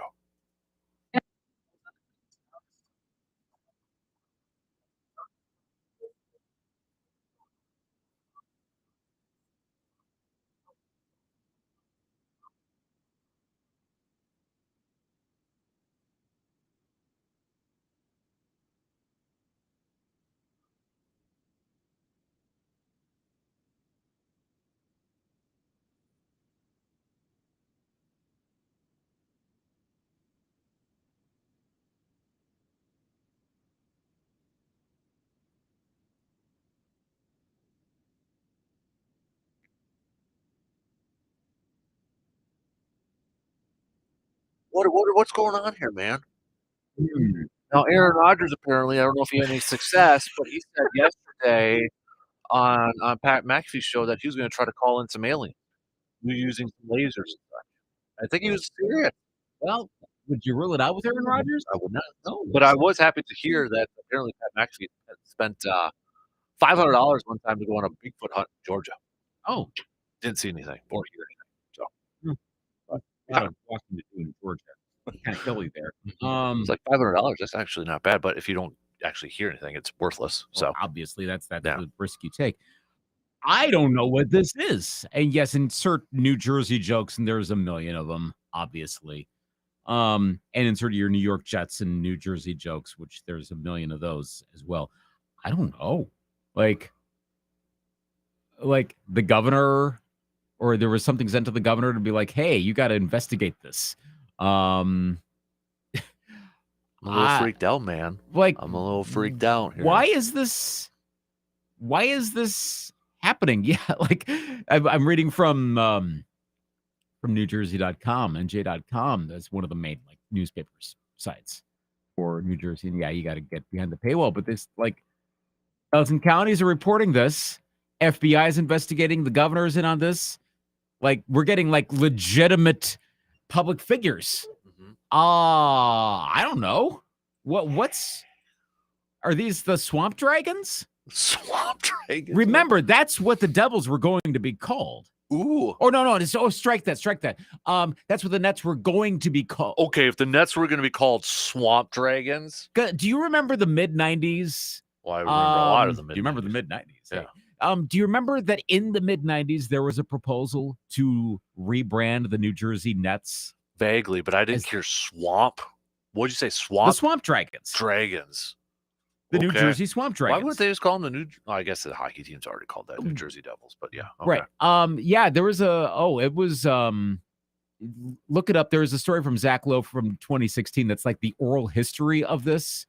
And the logos are out there, the uniforms are out there, or at least, yeah, maybe not the uniforms, but the logos are out there. The probable courts. Think like Phoenix Suns All-Star look, Mm. and then 90s it a little bit more. And that's what was going to happen. This is going to redo the Nets and get them some more attention because they were basically sort of I have a conspiracy non-existent. theory. Aaron has called in aliens, Uh-huh. and this is distracting everybody from what pathetic excuse of a team they've got over there with the Jets. Aaron has called his beings to help him out. Well, and also probably the Maras got on the conference call to be like, us too? Yeah. Which, I mean, given that, right? Well, hey, look, there was that plane flying around. I almost called it Giant Stadium. That plane flying around MetLife Stadium the other day. Think there's a connection there? I think Aaron's got something going on right now. I think he's got some weird connections going on right now. So, I mean, but why is this happening there? And I get the concerns, New York metropolitan area, you're close to Bedminster, so obviously you've got the incoming president's golf course there, so national security concerns. I get that. Like, there are legit reasons you'd be like, why is there something up in the air that's mysterious? But what? Why? I was hoping you had the answer for me. Unfortunately, I don't. But that's a darn shame. Well, but doesn't that make it more interesting? Because that probably I was wondering if you had some theories or something like that. So see, okay. How much do you buy the notion? Because this is going to lead maybe to my theory on this. What I was thinking from the start. How much do you buy the notion that they're like the skunk works, the psyop sort of stuff that the military, the super secret parts of government are not revealing. That sort of thing that like the they're no longer called UFOs. What are they called now? Like UPAs? Yeah. That's actually UAPs. Yeah, that's right. That it's not like alien life forms, but that it's actually like the most advanced, most secretive part of the government and I don't mean that conspiratorially. I mean that this is like the cutting edge to the point that members of the military will be like, what the heck is this? And it's being denied to them because there's no way anyone would publicly admit it. Do you buy that? No. Okay. Because I could see something like that. Like there's some test sort of thing going on there. Because who would have something that advanced? Just like some dude is like, whoops. Yeah, it was my drone. Like, no, like I don't think it's alien life forms, but I would never rule that out. I mean, I don't. Scouting the next Space Jam game coming up here. Maybe. That's what it is. So, all right. Well, if they're scouting pro football, they're going to leave really fast. Yeah. Or maybe they're going to think they can take it over because they're like, this is the quality. We can dominate this. Yeah, you're watching like two of the worst football teams in the country. All right. Well, I thought you were going to have an answer. So apparently it's probably Bill Belichick, getting on his Spygates for some potential high school prospects when he gets to the college football game. He's spying Rutgers. Yeah, exactly. Yep. Just in case they play UNC in the next few years. You got to know. Transfer portal, type of players over there. So, yeah. What's more likely to happen, aliens land or Bill Belichick coaches college football? At North Carolina, of all places, too. See, I would have said aliens landing, but at the rate this is going of late, I will say this: if Belichick coaches at North Carolina, his legacy takes a hit a bit, in my opinion. I really do. It just don't. Come on, man. Really? Why?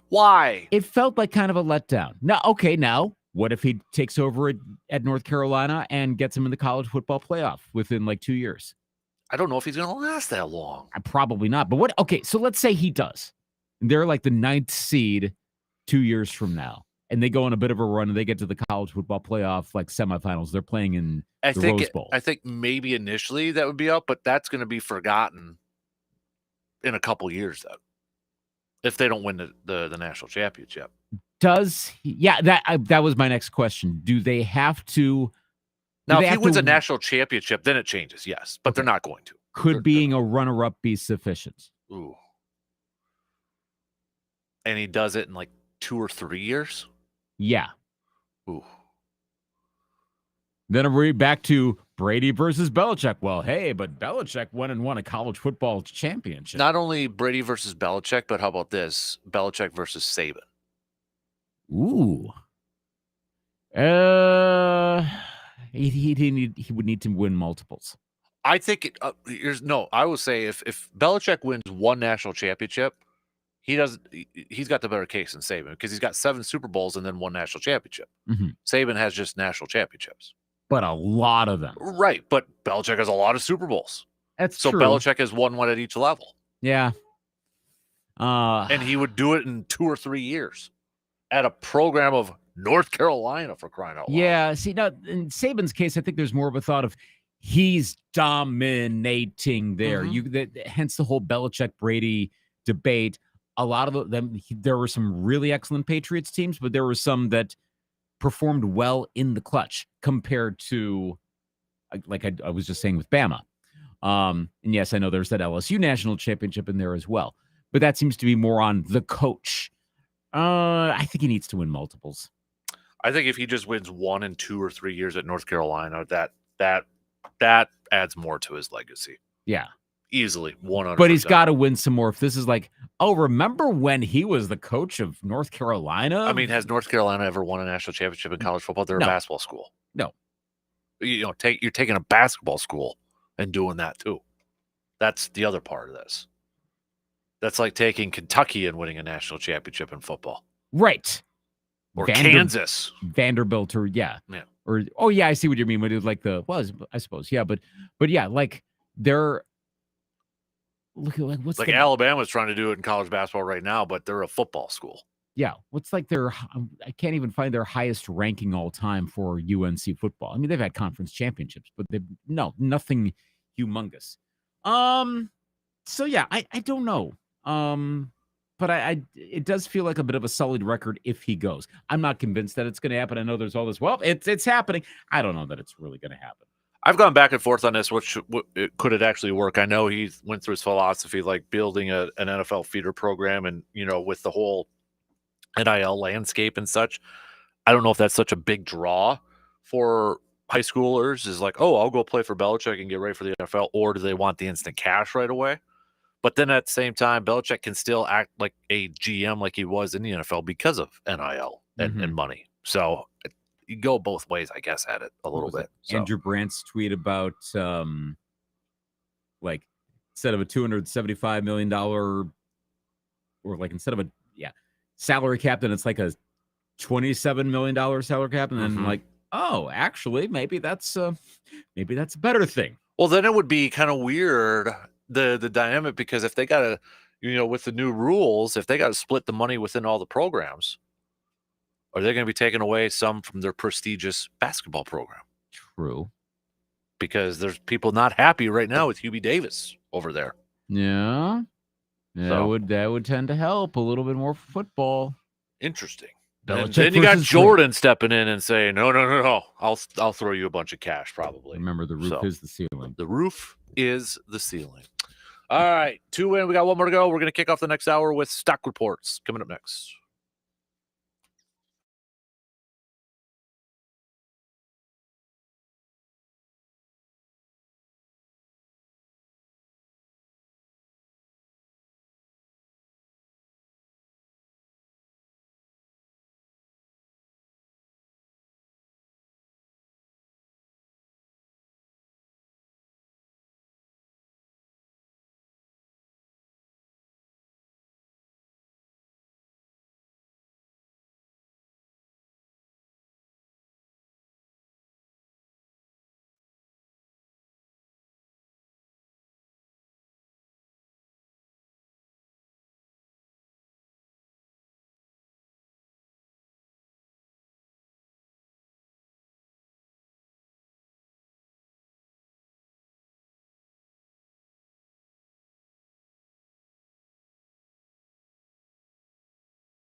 final hour kicking off on this Wednesday morning already here.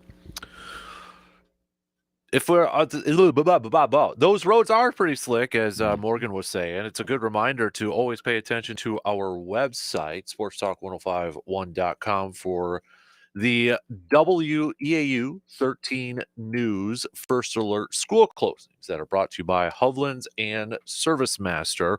So if we ever get into that situation, especially with colder temps coming up here too, just a good reminder that if there's the possibility of school being closed or delayed, you always want to stay in tune to our website. So again, it's the WEAU 13 News First Alert school closings, brought to you by Hovland's and ServiceMaster. So, all right, you ready to kick off with some stock reports here? Sure thing. Let's do stock risers first. One Sam Darnold. You know what? I knew you were going to go there, Ro. This was the week. You can always tell when a collective wisdom collectively changes about a certain topic. And now, after the game on Sunday, started coming all the stories of, should the Vikings try to afford? Should they trade J.J. McCarthy? Is this going to be a problem for a minute? Like, everything about Sam Darnold and contracts kicked in after that game. Understandably so. I mean, you have the first 5 touchdown performance by a Vikings quarterback since Dante Culpepper. Okay, yeah, that's going to bring up that topic. I get it. So yeah, his stock absolutely is rising. I don't know that I would want to absolutely have to bring him back for next year and trade McCarthy. I never thought of that. When it was mentioned, I went, well, I mean, if he is your better option. I don't think you need to trade McCarthy, do you? I mean, it's been mentioned. What could you get back for J.J. McCarthy? I think, why can't you do the Jordan Love and Aaron Rodgers thing? Sit him for a couple of years. But what if Sam Darnold demands a 5-year contract? That didn't stop the Packers from signing Aaron Rodgers to that big one, and they traded him after a year. Also, look at NFL deals. I mean, unless you're Deshaun Watson or Kirk Cousins, you're not getting guaranteed money, and even the Cousins contract wasn't entirely like the Watson one was. I think Darnold. I don't diss Darnold for going out and cashing out, because he should after this year. But at the same time, if there's a guy that has learned this, he has got to know what's a good situation to be into, because that guy was in crappy situations the first 2 years, and look what happened. Yeah, Jets, Panthers. He goes to San Francisco, and it's like as soon as he got to San Francisco, before he even practiced, and there was people like, "Ooh, he could actually be the starter. Ooh, he's going to be real." It's all about, yes, there's got to be some talent there, but you got to be put in that position. So I don't diss Darnold to go out there and get what he can get. But at the same time, if there's a guy that knows a good situation compared to a bad one, it's got to be Darnold. Put it this way. In the NFC right now, after this past week, I would say the Lions, Eagles, Packers, and Vikings, I could legitimately see winning the Super Bowls based on how the teams are performing. Lions, Eagles, Packers, Vikings. Yes. Okay. And after that, I mean, anything else is possible, but at the moment, you're not buying the Rams hype right now. They would be next. I just want to see a little bit more from them. Their offense is playing pretty well, but I want to see a complete picture. I want to see a little bit more defensively from them.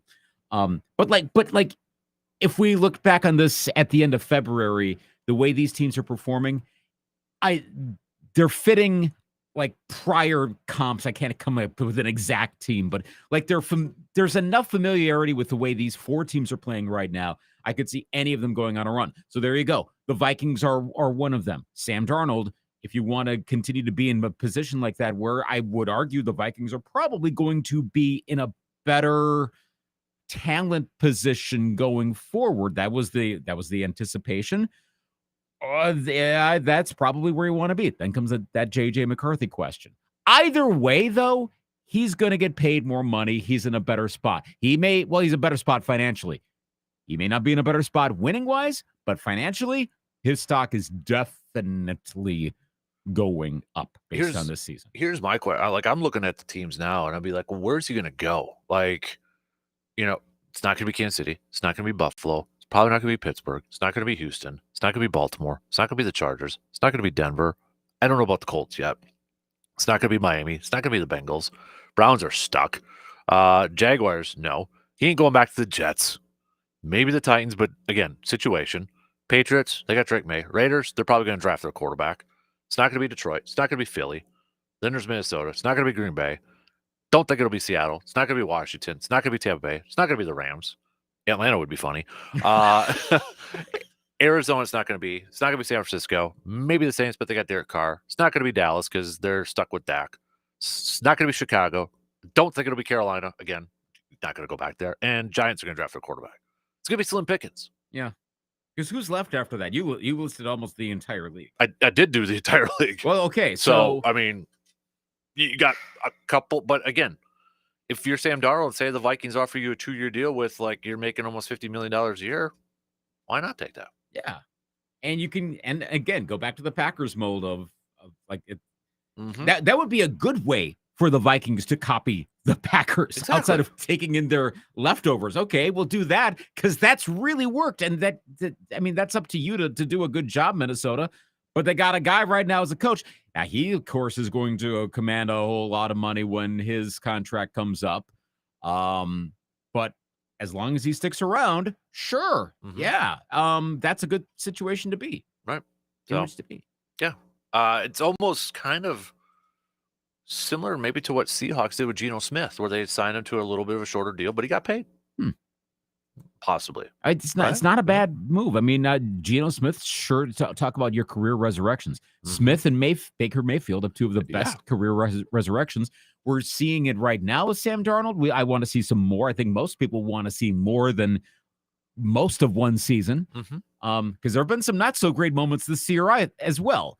But at the pace it's going, yeah, you could settle in with a team and potentially win. Now, I know Seattle and Tampa Bay are both likely to be those division winners that have so-so records at the rate they're going right now, but still, it's successful enough. You'd rather be them than a lot of other quarterbacks, right? Mm-hmm. Yeah. My stock riser, I'm going with the Bucs in the essence of not just because they're playing well, but for every fan that says nobody pays attention to them. Well, if you've been to the mothership ESPN.com or if you've been to CBSSports.com at all this morning at some point, the Bucs were the front story, and a lot of it is Damian Lillard right now. ESPN, Dame time. Lillard's late game takeover sends Bucs to the NBA Cup semi. Surging Bucs set eyes on Cup in return to Vegas. CBS Sports, Lillard is rounding into old form as Bucs are finding their stride. You're getting some Bucs attention right now. So you wanted it, you're getting it right now. So, and plus their play's getting better. I'm curious with the Middleton one. Last night I thought it was a curious role, curious in a good way, and I'm curious to see if this is going to continue trend. He played 20-some minutes, shot the ball 3 times, but he had 0 points, 8 assists. He was kind of a point forward, kind of the backup point guard coming off the bench. Mm-hmm. And with his injuries and ankle, I want to see if this is something that's going to be a new role for him going forward.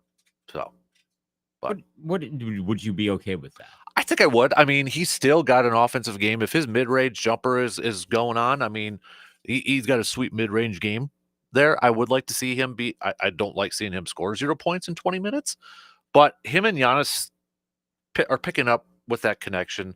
Like, there's nobody else on this team that can find Giannis or can read Giannis. I mean, when those two are on the court and Middleton's at the top of the key, Giannis knows what exactly cuts he should make, and Middleton times them out perfectly. And that's because of all the years those guys have played together. There's that connection still. So Middleton being back is having a huge benefit, I think, for a guy like Giannis too, because of their instant connection.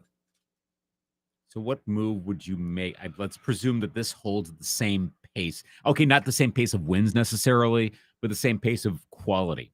What move do you make to improve the team? If this, let's say that this is the mold going forward, kind of a version of this with Middleton. You probably still need a more prototypical backup point guard if you want.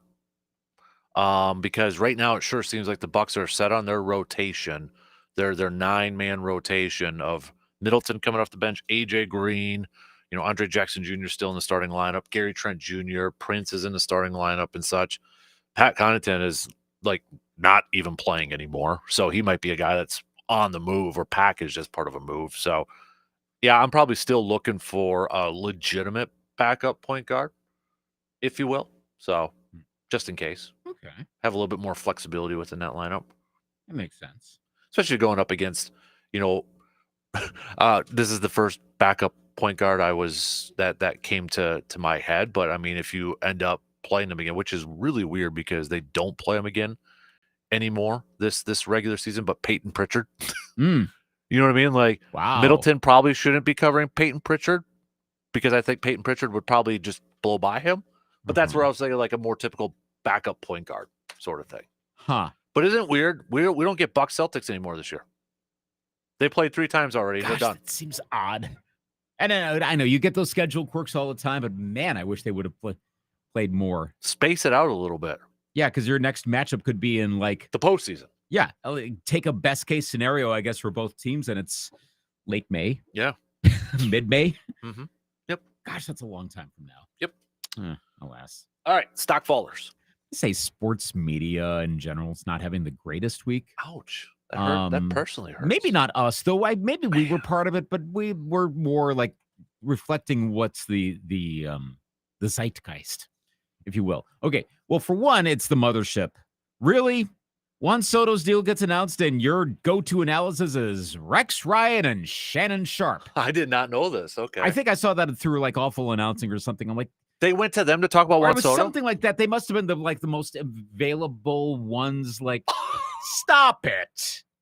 Really? You got Jeff Passan on your network. Like, I don't need like what Stephen A was too busy because he comments on literally everything. I mean, at least some of his baseball takes have gotten better. It's not like, well, I don't know, I don't follow this sport. But I saw that at some point again on Awful. I'm like, oh my gosh. So I did not know that. I want to find the exact story about that before I dive in too far about that. But I did read it like in the last couple of days. It was like, why? Come on. You've got to find a better way to. I know ESPN minimizes baseball, relatively speaking, because they know it doesn't get the attention. But you got to have your main guys ready to go. That's especially wasn't it Jeff Passan that broke it? Yeah. So I mean, and maybe it was a certain time. In to be fair, if this was Awful Announcing, they'd get a little muckrakery. Mm-hmm. They'll find like one thing and blow it out of proportion, kind of over exaggerate a little bit. Yeah, like they happen to turn on the TV when Rex Ryan and Shannon Sharp were discussing it. Maybe that was as an aside. I'm like, see, they have their football guys talking about baseball. Like, not entirely, but this was a big deal. You want to have your baseball people highlighted more. Mm-hmm. At a minimum, you want that. Gosh, I remember when ESPN was like everything baseball. Peter Gammons, it was Doug Minkiewicz called it out. That's what it was. It was from Awful Announcing. Doug Minkiewicz was watching and had a tweet saying, sad that ESPN has Shannon Sharp and Rex Ryan talking about the Juan Soto signing. These two have zero clue about the sport. The fall of ESPN is mind-blowing. Now, this was at 3:09 p.m. on December 9th. So to be fair, this is a little ways after that. But so this is not like immediate breaking news. Let's go to Rex Ryan. Mm-hmm. But still, you'd rather have your baseball people talking about it than your football people talking about it. Mm-hmm. That's part of it. That would not be enough to warrant a stock falling. This is more, and we were part of it, so I'm calling myself out on this too. Who here, raise your hands if you remember the great Alabama-Miami college football playoff controversy of 2024. Yeah. Yep. That was sports media so much 1 week ago. But that's what college football wants, though, too, right? Yeah, it is. Like, I'm trying to find the opposite of like, do you really want to be blowing up over that? But yeah, it was talk. Yep. We were in on it. And by literally, we in these studios were in on it. We talked about it. It was like, well, who's more appropriate? Turns out, didn't matter. Yep. Neither team made the college football playoff. It was completely irrelevant. It was a higher profile version of freaking out about the college football playoff in early November, late October. What? Indiana's only 8th? They need to be 6th when there's like 5 games to go. Mm-hmm. It's not a good look, and it's a look that's going to continue, and we all know it. Mm-hmm. But it's still a stock fall just because you step back and go, Jeez, why did we do that? We got played again, and we will get played again. Oh yeah, but again, that's what college football wants. Right. Well, more attention. Yep. That's a good thing. Well, that's why I go back to the whole Mark Gastineau clip thing and him going after Favre. It looks awkward. It looks bad, but it's got everybody talking about that documentary that's going to drop on Friday. I think I had heard about the documentary when it was first announced. Mm-hmm. I had forgotten about it, and I'm sure I would have heard about it when it actually came out, but that got my attention. Right? I mean, everybody's talking about it now. At first, I was like, what, they're doing a documentary on Gastineau and Favre? And then I read a little deeper, like, oh, this is part of the New York Sack Exchange. That whole exchange, if you will, was set up. And Favre didn't know anything about it, obviously, but it's like, okay, that it seemed a little manufactured to me. Like, hey, we're going to catch Favre. We're going to go after him and do this sort of thing. Yeah. Instead of it just being like natural. Oh, they found he was in Chicago, and Yep. we're in Chicago right now. Let's go. Yeah, there's a little bit of artificiality about it. Mm-hmm. Not many times I'll say this, but I kind of felt bad for Favre being put in that situation a little bit. You know what I mean? Like, because you can tell he goes up there. He's like, hey, I thought we met before. And then, just look at it. He's like, oh, crap, what's going on right now? Well, and I'm not a fan. I've never been a fan of TV camera ambushes. Yeah. And I say that as someone whose dad worked in the media, who, by the way, he was not a fan of that sort of stuff either. He hated like the sensationalist journalism stuff. But I've never liked that. I mean, so you never liked the show Cheaters? No, gosh, I hated that stuff. The cheaters deserved everything coming to them. Sure. But the concept of that, and then even, spread it out to more legitimate forms of media, I don't like it. It's too, in your face. Come on. But I get it. It gets attention. It's the same thing. It's like arguing about number 12 versus number 13 in the college football playoff. It gets attention. We're talking about it. Sports media is talking about it. I just loved Favre's reaction after his handler said, yeah, we got to get going. And so Favre just walks back and literally sits down and starts signing autographs. Doesn't say anything. It's just like, but what do you say at that point? Sorry? Sorry for what? I shouldn't have fallen. It was so weird. I mean, yeah, I know, and now Strahan is the final one on the list. Mm-hmm. Saw that in the story. And then but the kicker to all of this, kind of like the Alabama-Miami debate, doesn't really matter because TJ Watt would have gotten the record anyway. And I know 17 games. Well, he got the record anyway. Mm-hmm. So it doesn't really matter because Mark Gastineau doesn't have a beef with TJ Watt. Right. That was more legit. Yeah. Who's your stock follower? My stock follower is okay, I just blanked on it now. It was something baseball, but what was I going here? Because I got on a rift with that whole thing. Come back to me. I just Soto, had a brain fart. It was something with baseball. Free agency, not the golden bat. This is why I got to write stuff down. Hey, see now, was the golden bat another good example of getting attention to baseball? Because then, Rob Manfred's like, nah, it's not going to happen.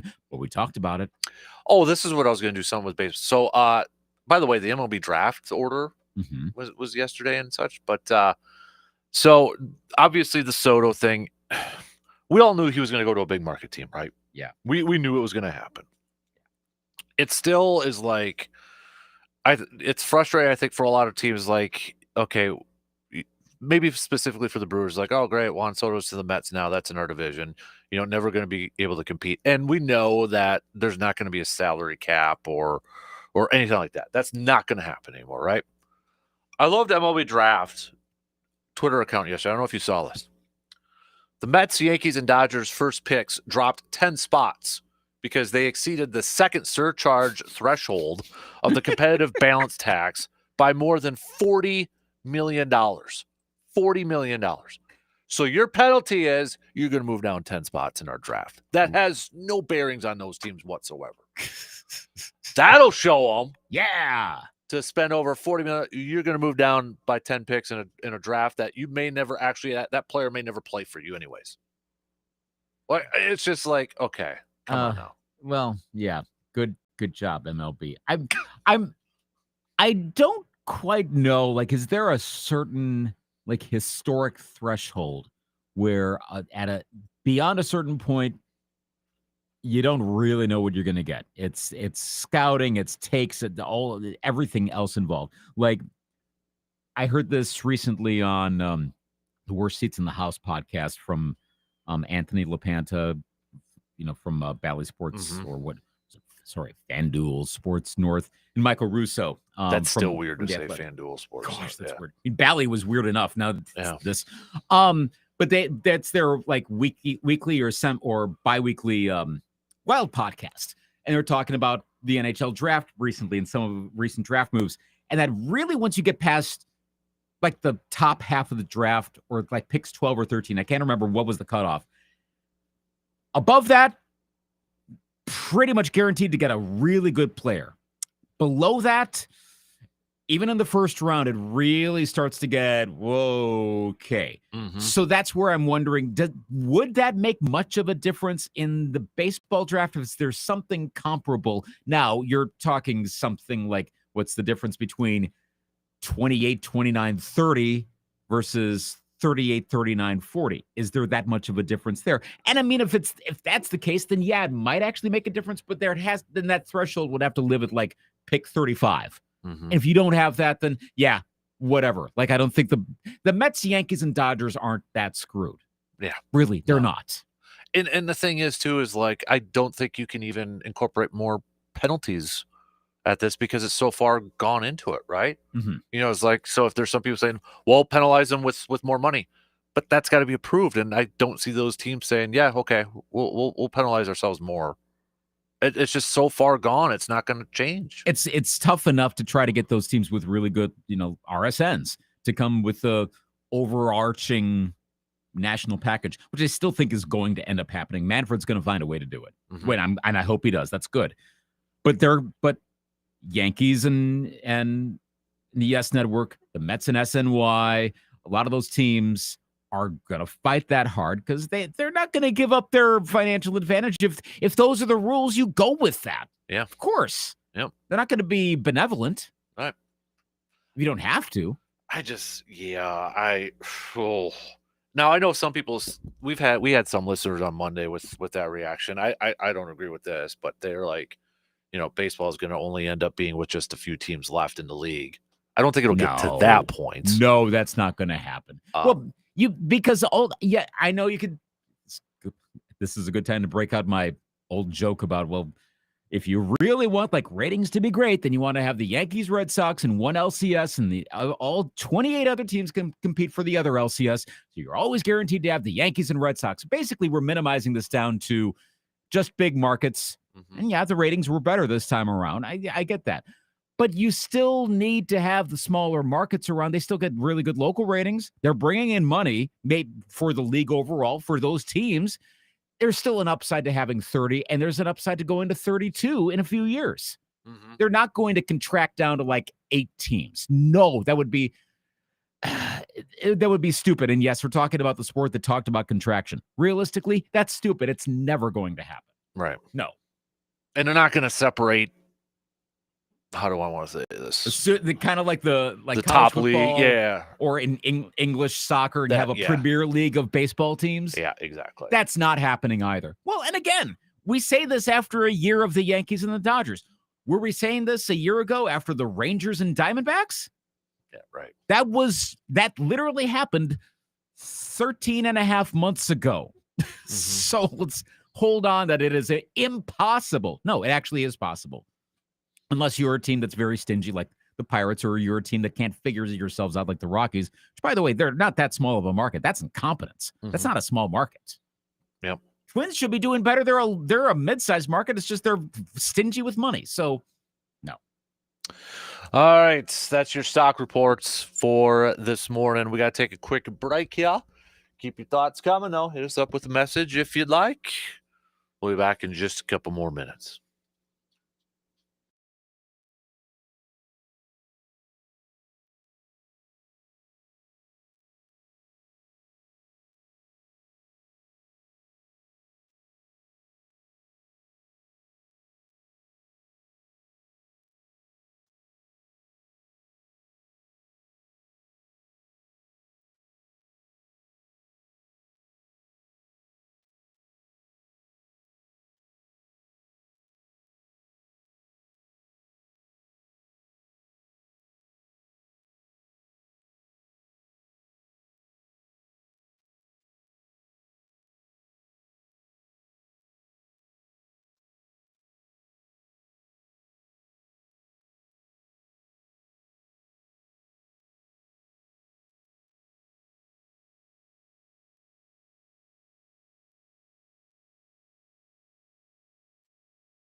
The final quarter of the regular season for the NFL will officially kick off tomorrow night, but they're already planning for next year.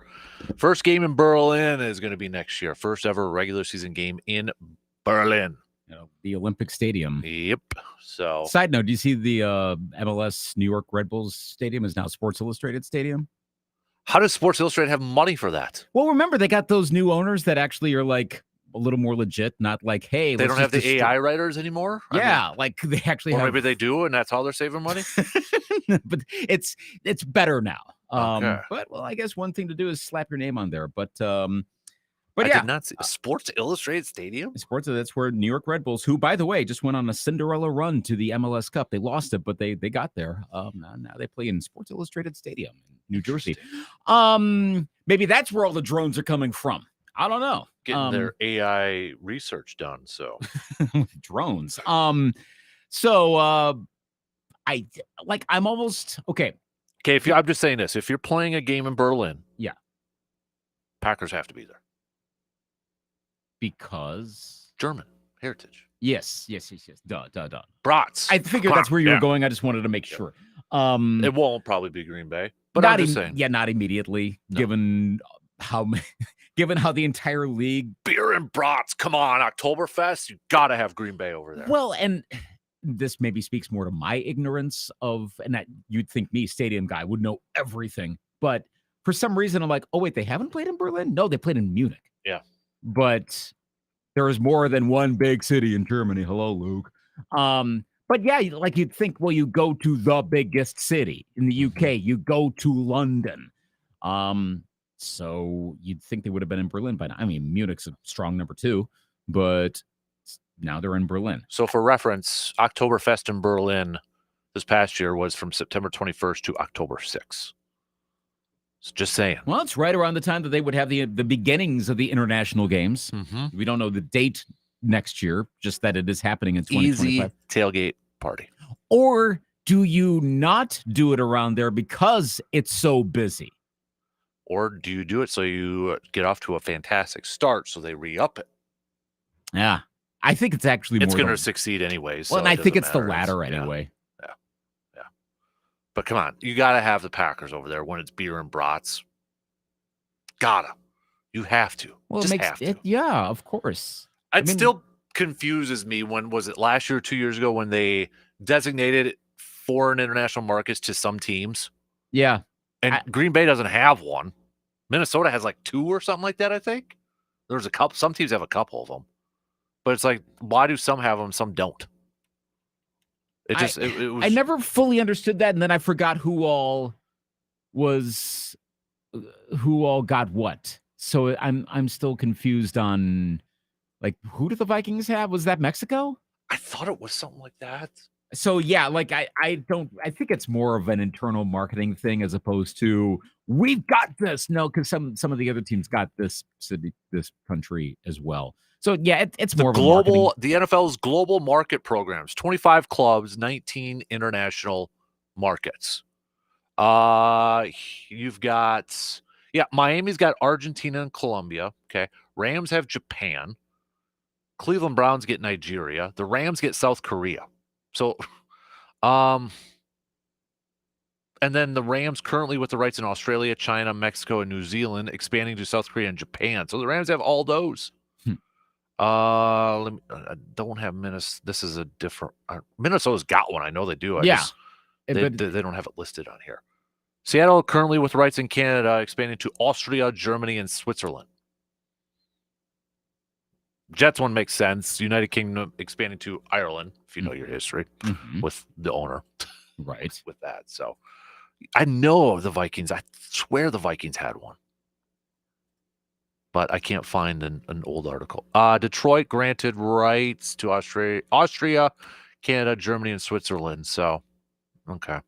The Vikings have marketing rights in the UK and Canada. Oh, okay.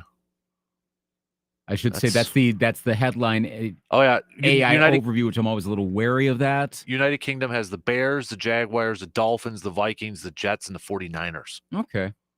Spain, Bears, because that's what I think of, and Dolphins.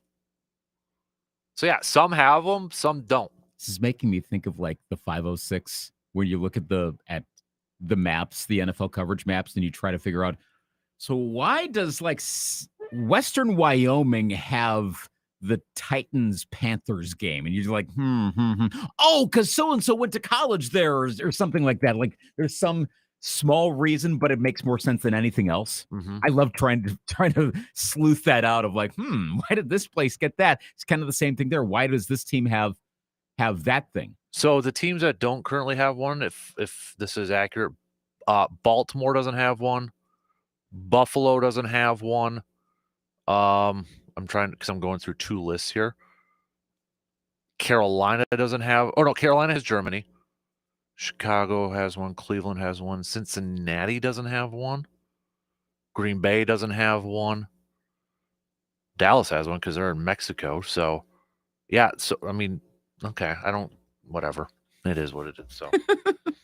I was trying to see is like, okay, is there a certain reason, is it the bigger team? But Dallas has one and such, so it's like, okay, that doesn't make sense. So, like fanism. So, would you go to a Berlin Packers game? Berlin, yeah. On a ship, I presume? I would see. Yes. Okay.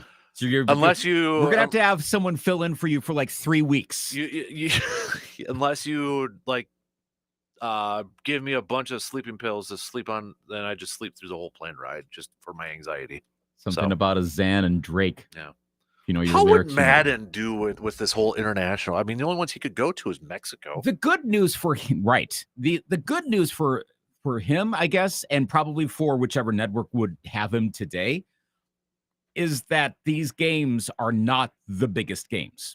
By definition, you don't want to take the highest profile. Like, you're not going to put Chiefs Cowboys in Luxembourg, for example. Well, they did put Dolphins Chiefs. Was it last year? Yeah. Well, yeah, that was like the one you're like, wait a minute, because it just so happened to work out that way. Because you're not letting Tyreek return to Kansas City, and then he returned in the playoff game that was like -50. So again, let's all overreact to something. Now, again, in both circumstances, you couldn't have predicted. Right.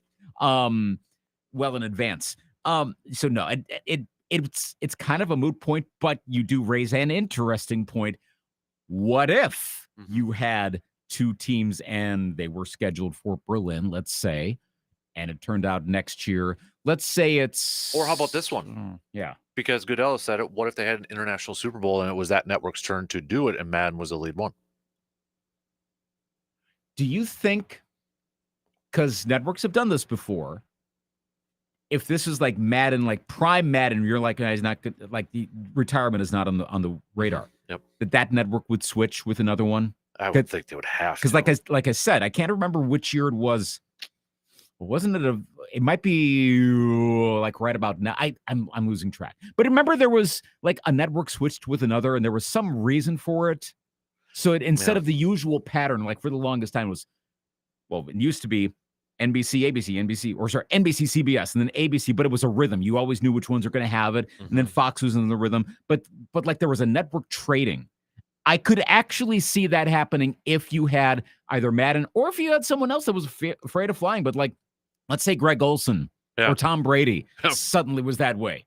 Like you still want him to call the game. So Jim Nantz. Right. Yeah. Well, you're not going to have Nantz not call a game because suddenly they've developed a fear of flying. No, switch it by 1 year. Big whoop. Right. It's okay. You're still going to get your game. That would be okay. And it would be like a thing for a while and everyone would forget it. I think that would be fine. I want to have a Madden cruiser myself and travel the country in a big old RV. I'd like to know what happened to like the 2 that are not accounted for. Did you see in that story of like after like they brought the Madden Cruiser to Green Bay and they said like there's that one which that's in a museum and then I think there's another Canton, one, isn't it? That one that was at Green Bay is at Canton now, isn't it? Yeah. And then they drove it up there and I can't remember exactly what the story said. You could Google it. It's I think did NBC do it or someone like that? And like there's another one that's like either at a museum or something. And then there's like they said, and there's 2 others that can't be accounted for. I'm like, whoa. Interesting. Where are those? And they were probably scrapped. Yeah. Because you don't think about that in real time. You're like, okay, we got this bus. Okay, this one broke down. Let's get the next one. you don't think it like now it seems like a big deal, but it's like anytime you have a series of things, like I still have my first iPhone because, hey, that was my first cell phone. Like my third or fourth, whatever. I don't care. Yeah, I see what you're saying. Yep. Yeah. Interesting. But if you could find that, like what if it's like parked out at some like junkyard somewhere, but it could be easily resuscitated? Would you buy it? If I had an indisposable income, yeah. You kind of need a lot. Right. So I like this is it. Paulie Paps. I'm sure they're probably talking about it on DP show or will again. He just threw this out there. What if the NFL created a new rule that an NFL team can draft a college sophomore in the first round and have their rights for when they leave college the following season, somewhat like the Celtics did with Larry Bird? Bingo. Yep. I've always liked that idea. I'm honestly surprised that and there are reasons for it, but I thought that was a great move back then. Like, okay, you draft the guy, you're taking a risk, but you got him. Mm-hmm. Well, and that happens in the NHL too. Like, you have the draft rights, they go back to college, and then they can join in some cases, they can join in April, right after the Frozen Four college hockey national championship, and bam, here comes this really good player just in time for the playoffs. It happens a lot. I mean, okay, outside of you're making a draft pick on someone who's going to be playing not for you for a while, what's the downside to that? Well, the downside would probably be, I'm assuming, so like the example you just say the Giants this year draft Arch Manning, and then they got to wait a year. So you wouldn't have a first round pick playing for you that upcoming season, right? You'd kind of lose it. Yeah. You would lose it. But then the following year, you'd essentially get almost 2 first round picks playing. Potentially, because if you're really that bad again, now you've got another number one. Right. Yeah. Well, or if not, I mean, it'd be a later first round pick.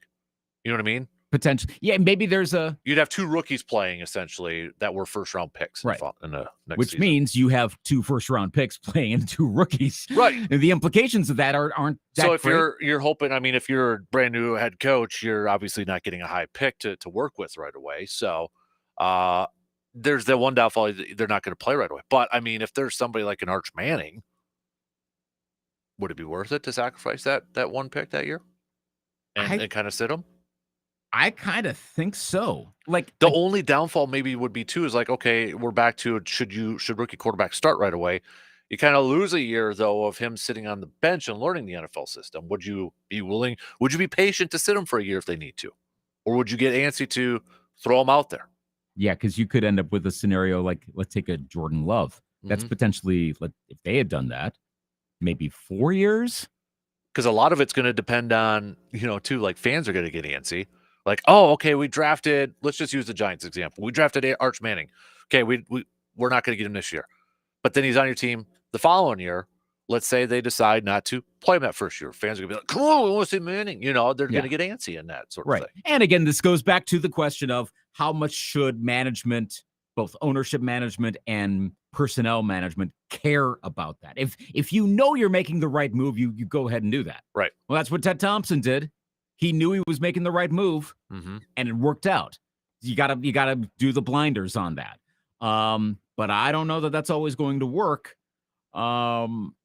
There's strategy involved in that for sure. See, I always love when more strategy is put into something, because that if structurally you have an even system, make it so that it's the minds of the people involved that make the difference of who can be better at this. And like I'm intrigued by it. I know it can be outrageous, but dang, I kind of like the move.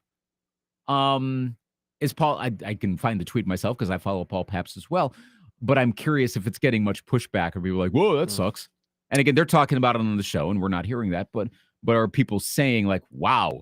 Don't. I closed it, so I don't have it up. I'll see if I can find. So, but was that from Paul Papst's own account? So I should find it here any moment now. Yeah, it doesn't seem to be getting too much. Or the other strategy part of this is that you're drafting in the back end of the first round, and you got an aging quarterback. Yeah, because I'm seeing hockey. What happens when Arch decides to stay another year? But that's kind of. Right. I mean, unless we're talking, does he decide to stay 2 years? And then one person's like, lay off the eggnog. Like, okay. But, okay, so say you've got a guy, a Matthew Stafford or somebody of that age. You're at the back end of the first round. Like, okay, we're going to draft this sophomore quarterback, even if he decides to play 2 more years. But you got your quarterback in waiting, potentially. Yeah. There's an advantage point to that. Mm-hmm. He's not necessarily sitting behind your guy right now and pissing off your starting quarterback because he's in the building. He's still at college. And maybe you throw in a rule, like you can do the flyer. Basically, that's what you're doing. You take a guy, don't play him, but like there has to be. I mean, this might get a little too complicated because again, you want strategy, but you don't want so many rules that you're like, wait, what does this mean? Where you have like the player has to then play within a certain amount of time. That's probably what the union would demand at some point, because then you get player stashing going on, which I'm sure players want to get paid, but players want to play too. Mm-hmm. And that's where maybe I could see there's some policy that you can't have them stay in college for 1 year and then be on the bench for several years and they don't play at all. Plus, then there's the factor of, well, how long do the contracts go? Again, the rookie contracts. Mm-hmm. Your rookie contract could be entirely a guy sitting. Right. Potentially. And I don't know how many teams want to do that either. I think it takes care of itself because an owner is going to be like, we paid this guy so he can never play for us. No, that they're going to play the guy before the end of the contract. So it may be 1 year sitting. That's probably the max. Mm-hmm. All right, we got to take our final break here, and we got some picks and predicts to get to, so let's do that. Final break. We'll wrap up things in just a few minutes.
Quickly before we get to some picks and predicts, brought to you by the Elbow Room. Craig with a quick text on that Shoe Doctors bullpen line saying, problem is money. Guys are already opting out of bowl games. Once a guy is drafted, is it worth the risk of playing when you could lose all the money with an injury?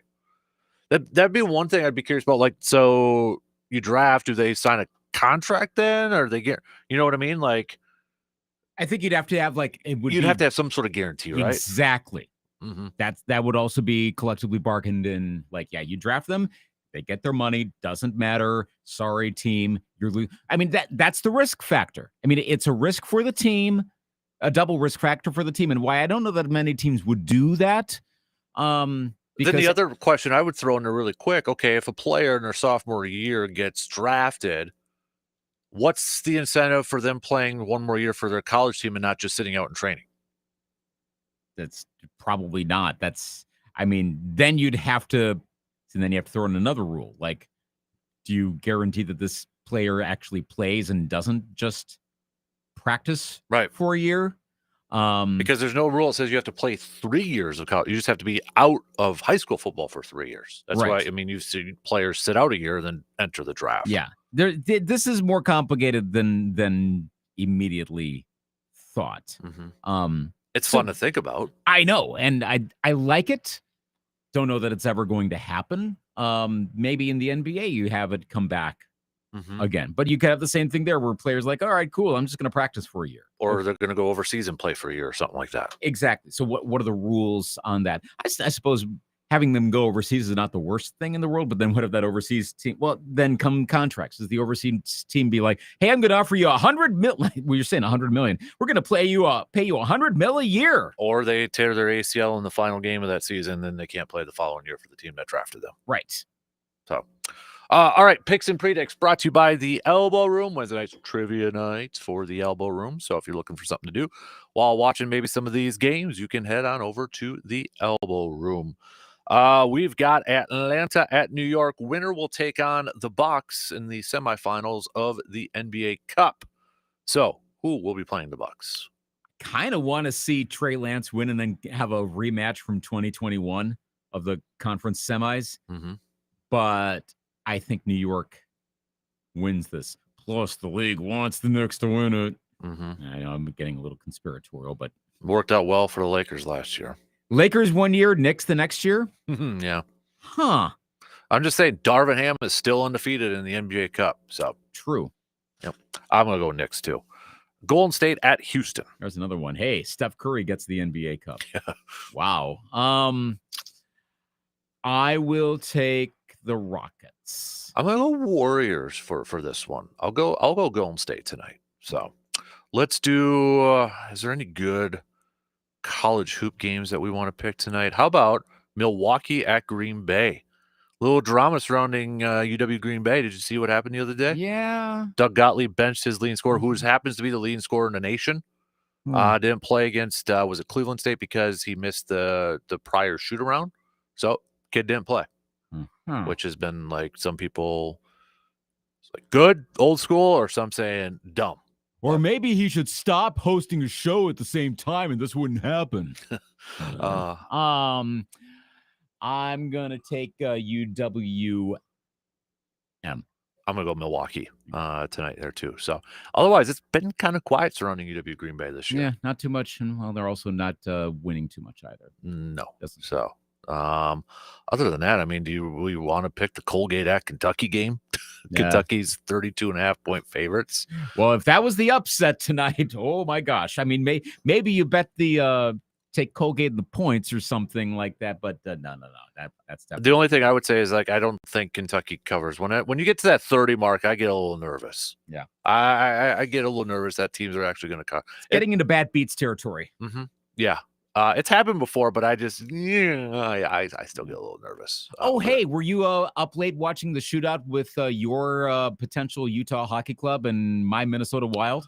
No, I wasn't, but that's where I was going to go next was NHL picks. So, but I do know I was going to say Gophers. Wild picked up the win. So best in the NHL right now. This doesn't often happen for them. No. So the plummeting Rangers and the plummeting Sabres at the moment. Yeah, we only got 2 games tonight. There's not a lot of And stuff then Ducks on and the tube. this is slim pickings tonight. Yeah.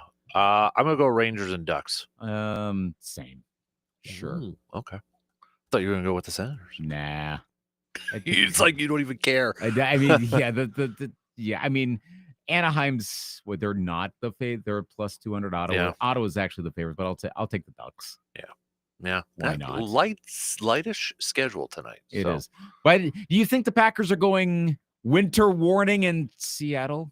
You saw the post where they're like, last time it was a movie. No, I didn't. They did. They put up. They showed pictures from the winter warning game and said, and then all the responses like, yes, go all white in Seattle. I think they're going to bring them back. Where was this at? On Twitter? Instagram, Twitter, Facebook. Okay. They're like, retweet it if you want it. And like, of course, it went gangbusters. So yeah, they're going to do it. All right, I'll have to find that. Yep. Okay. Yep. I think it's happening again in Seattle. Wow. All right, that's going to do it for us. DP Dennett, they're up next. Have a fantastic Wednesday. We'll catch up with you again tomorrow morning, just past 6.